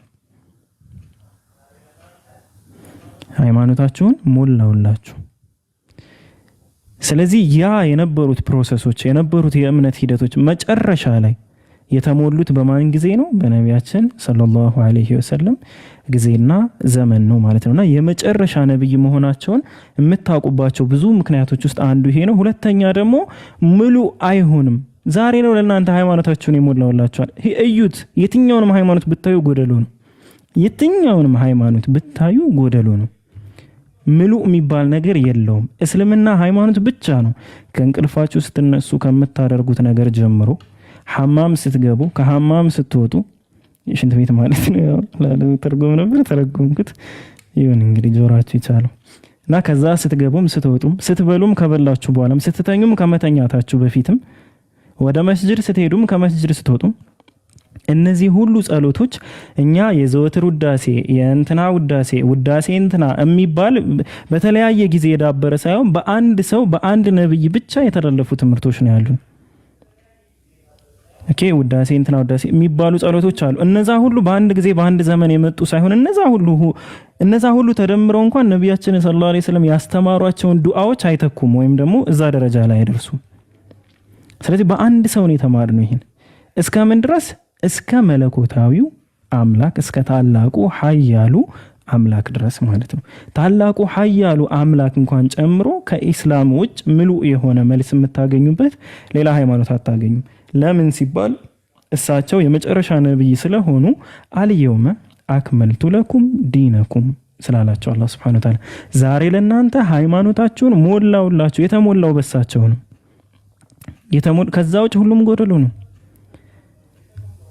አይ በክርስትና ለምሳሌ ሃይማኖቱ ሙሉ ነው ካላችሁ ክርስትና ላይ ሁሉም ውዝግብ ላይ ነው ያለው። ሁሉ ብራንች ያንን ሁሉ ብራንች ውዝግብ የሚፈታ ቢያንስ አንድ ነብይ ያስፈልጋል። ያ ነብይ አልተላከም፣ የለም። መጽሐፋቸው አልተጠበቀም። እስካሁን ድረስ የተጠበቀ መጽሐፍ የላቸውም። በየጊዜው አፕዴት የሚሆን ነው። ያንን ሁሉ አፕዴት የሆነ የተበረዘውን የሚያስተካክል ነብይ መምጣት አለበት። የመጣ የለም። ነቢያችንን ሰለላሁ ዐለይሂ ወሰለም ካላመጣችሁና ፊት ለፊት ካልተቀበላችሁ አንድ ምድር ላይ ያለ አንድ ሃይማኖት ሙሉ ሆኖ አታገኙትም። ኢቭን ሂንዱይዝም እንኳን አስረኛው አይ ቲንክ ካልኪ ፑራና ማን ነበር የሚባለው? አስረኛው የሚጠብቁት አለ ይመጣል ብለው የሚጠብቁት ሁሉም ጎደሎ ነው። ሁሉም ሙሉነት የለውም። አይደለም ክርስትናና አይሁድ ማለት ነው።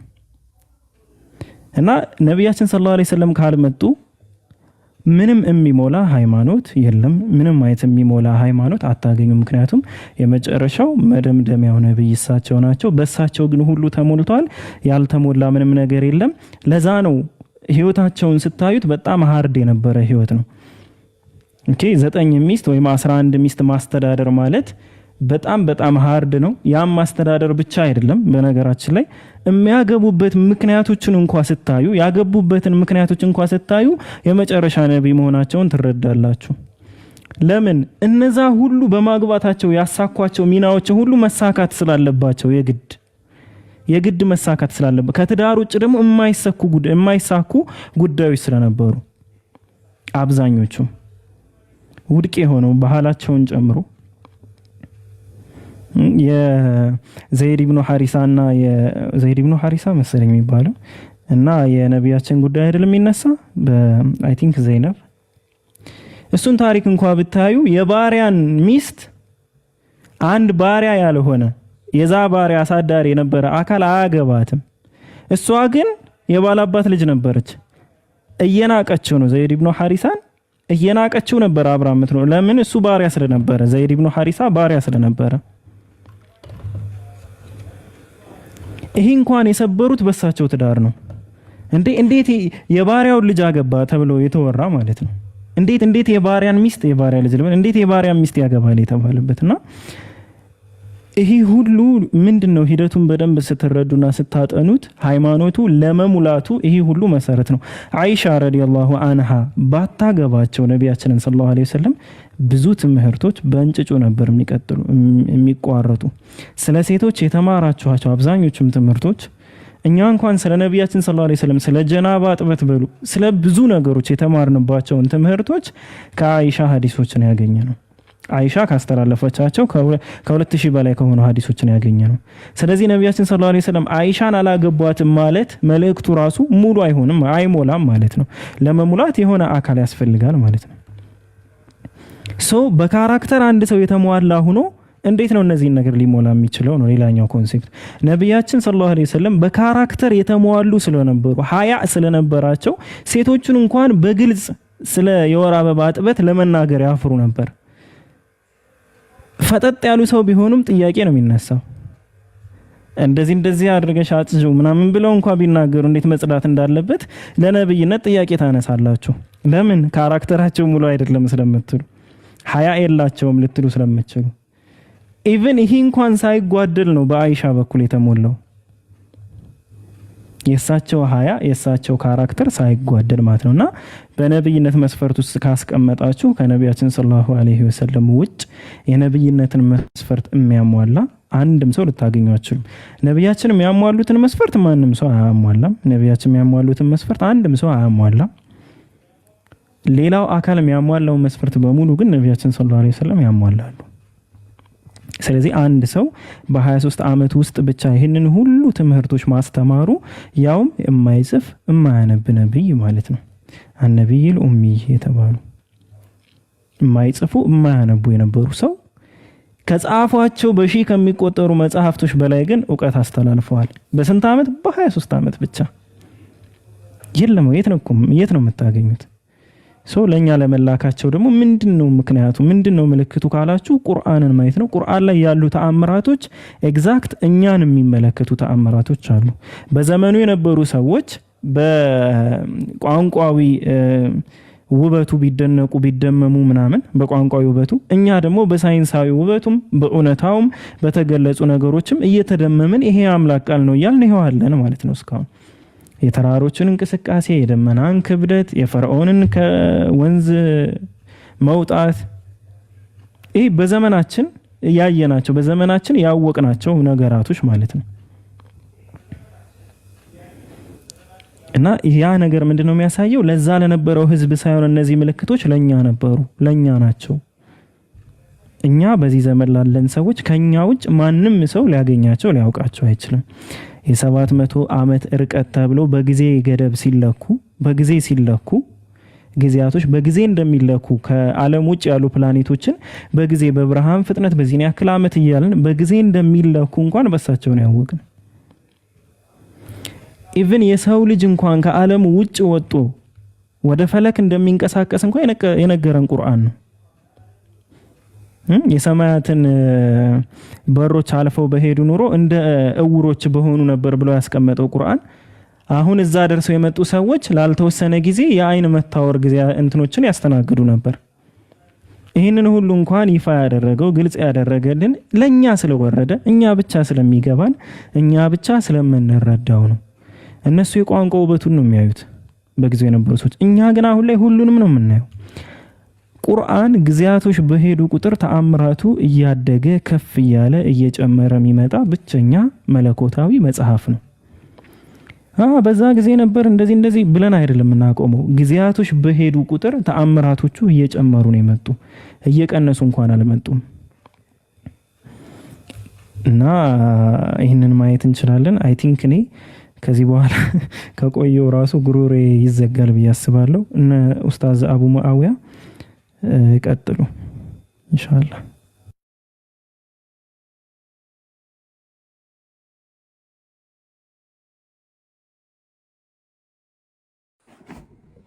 ዋው በጣም ሽክራን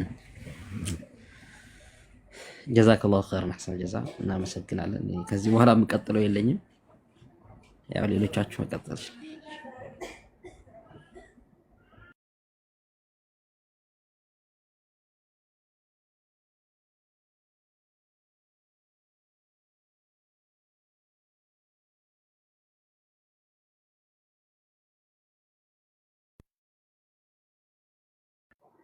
ጃቢር አለ ኡስታዝ ኢማም አሊ አለ ኡስታዝ አለ።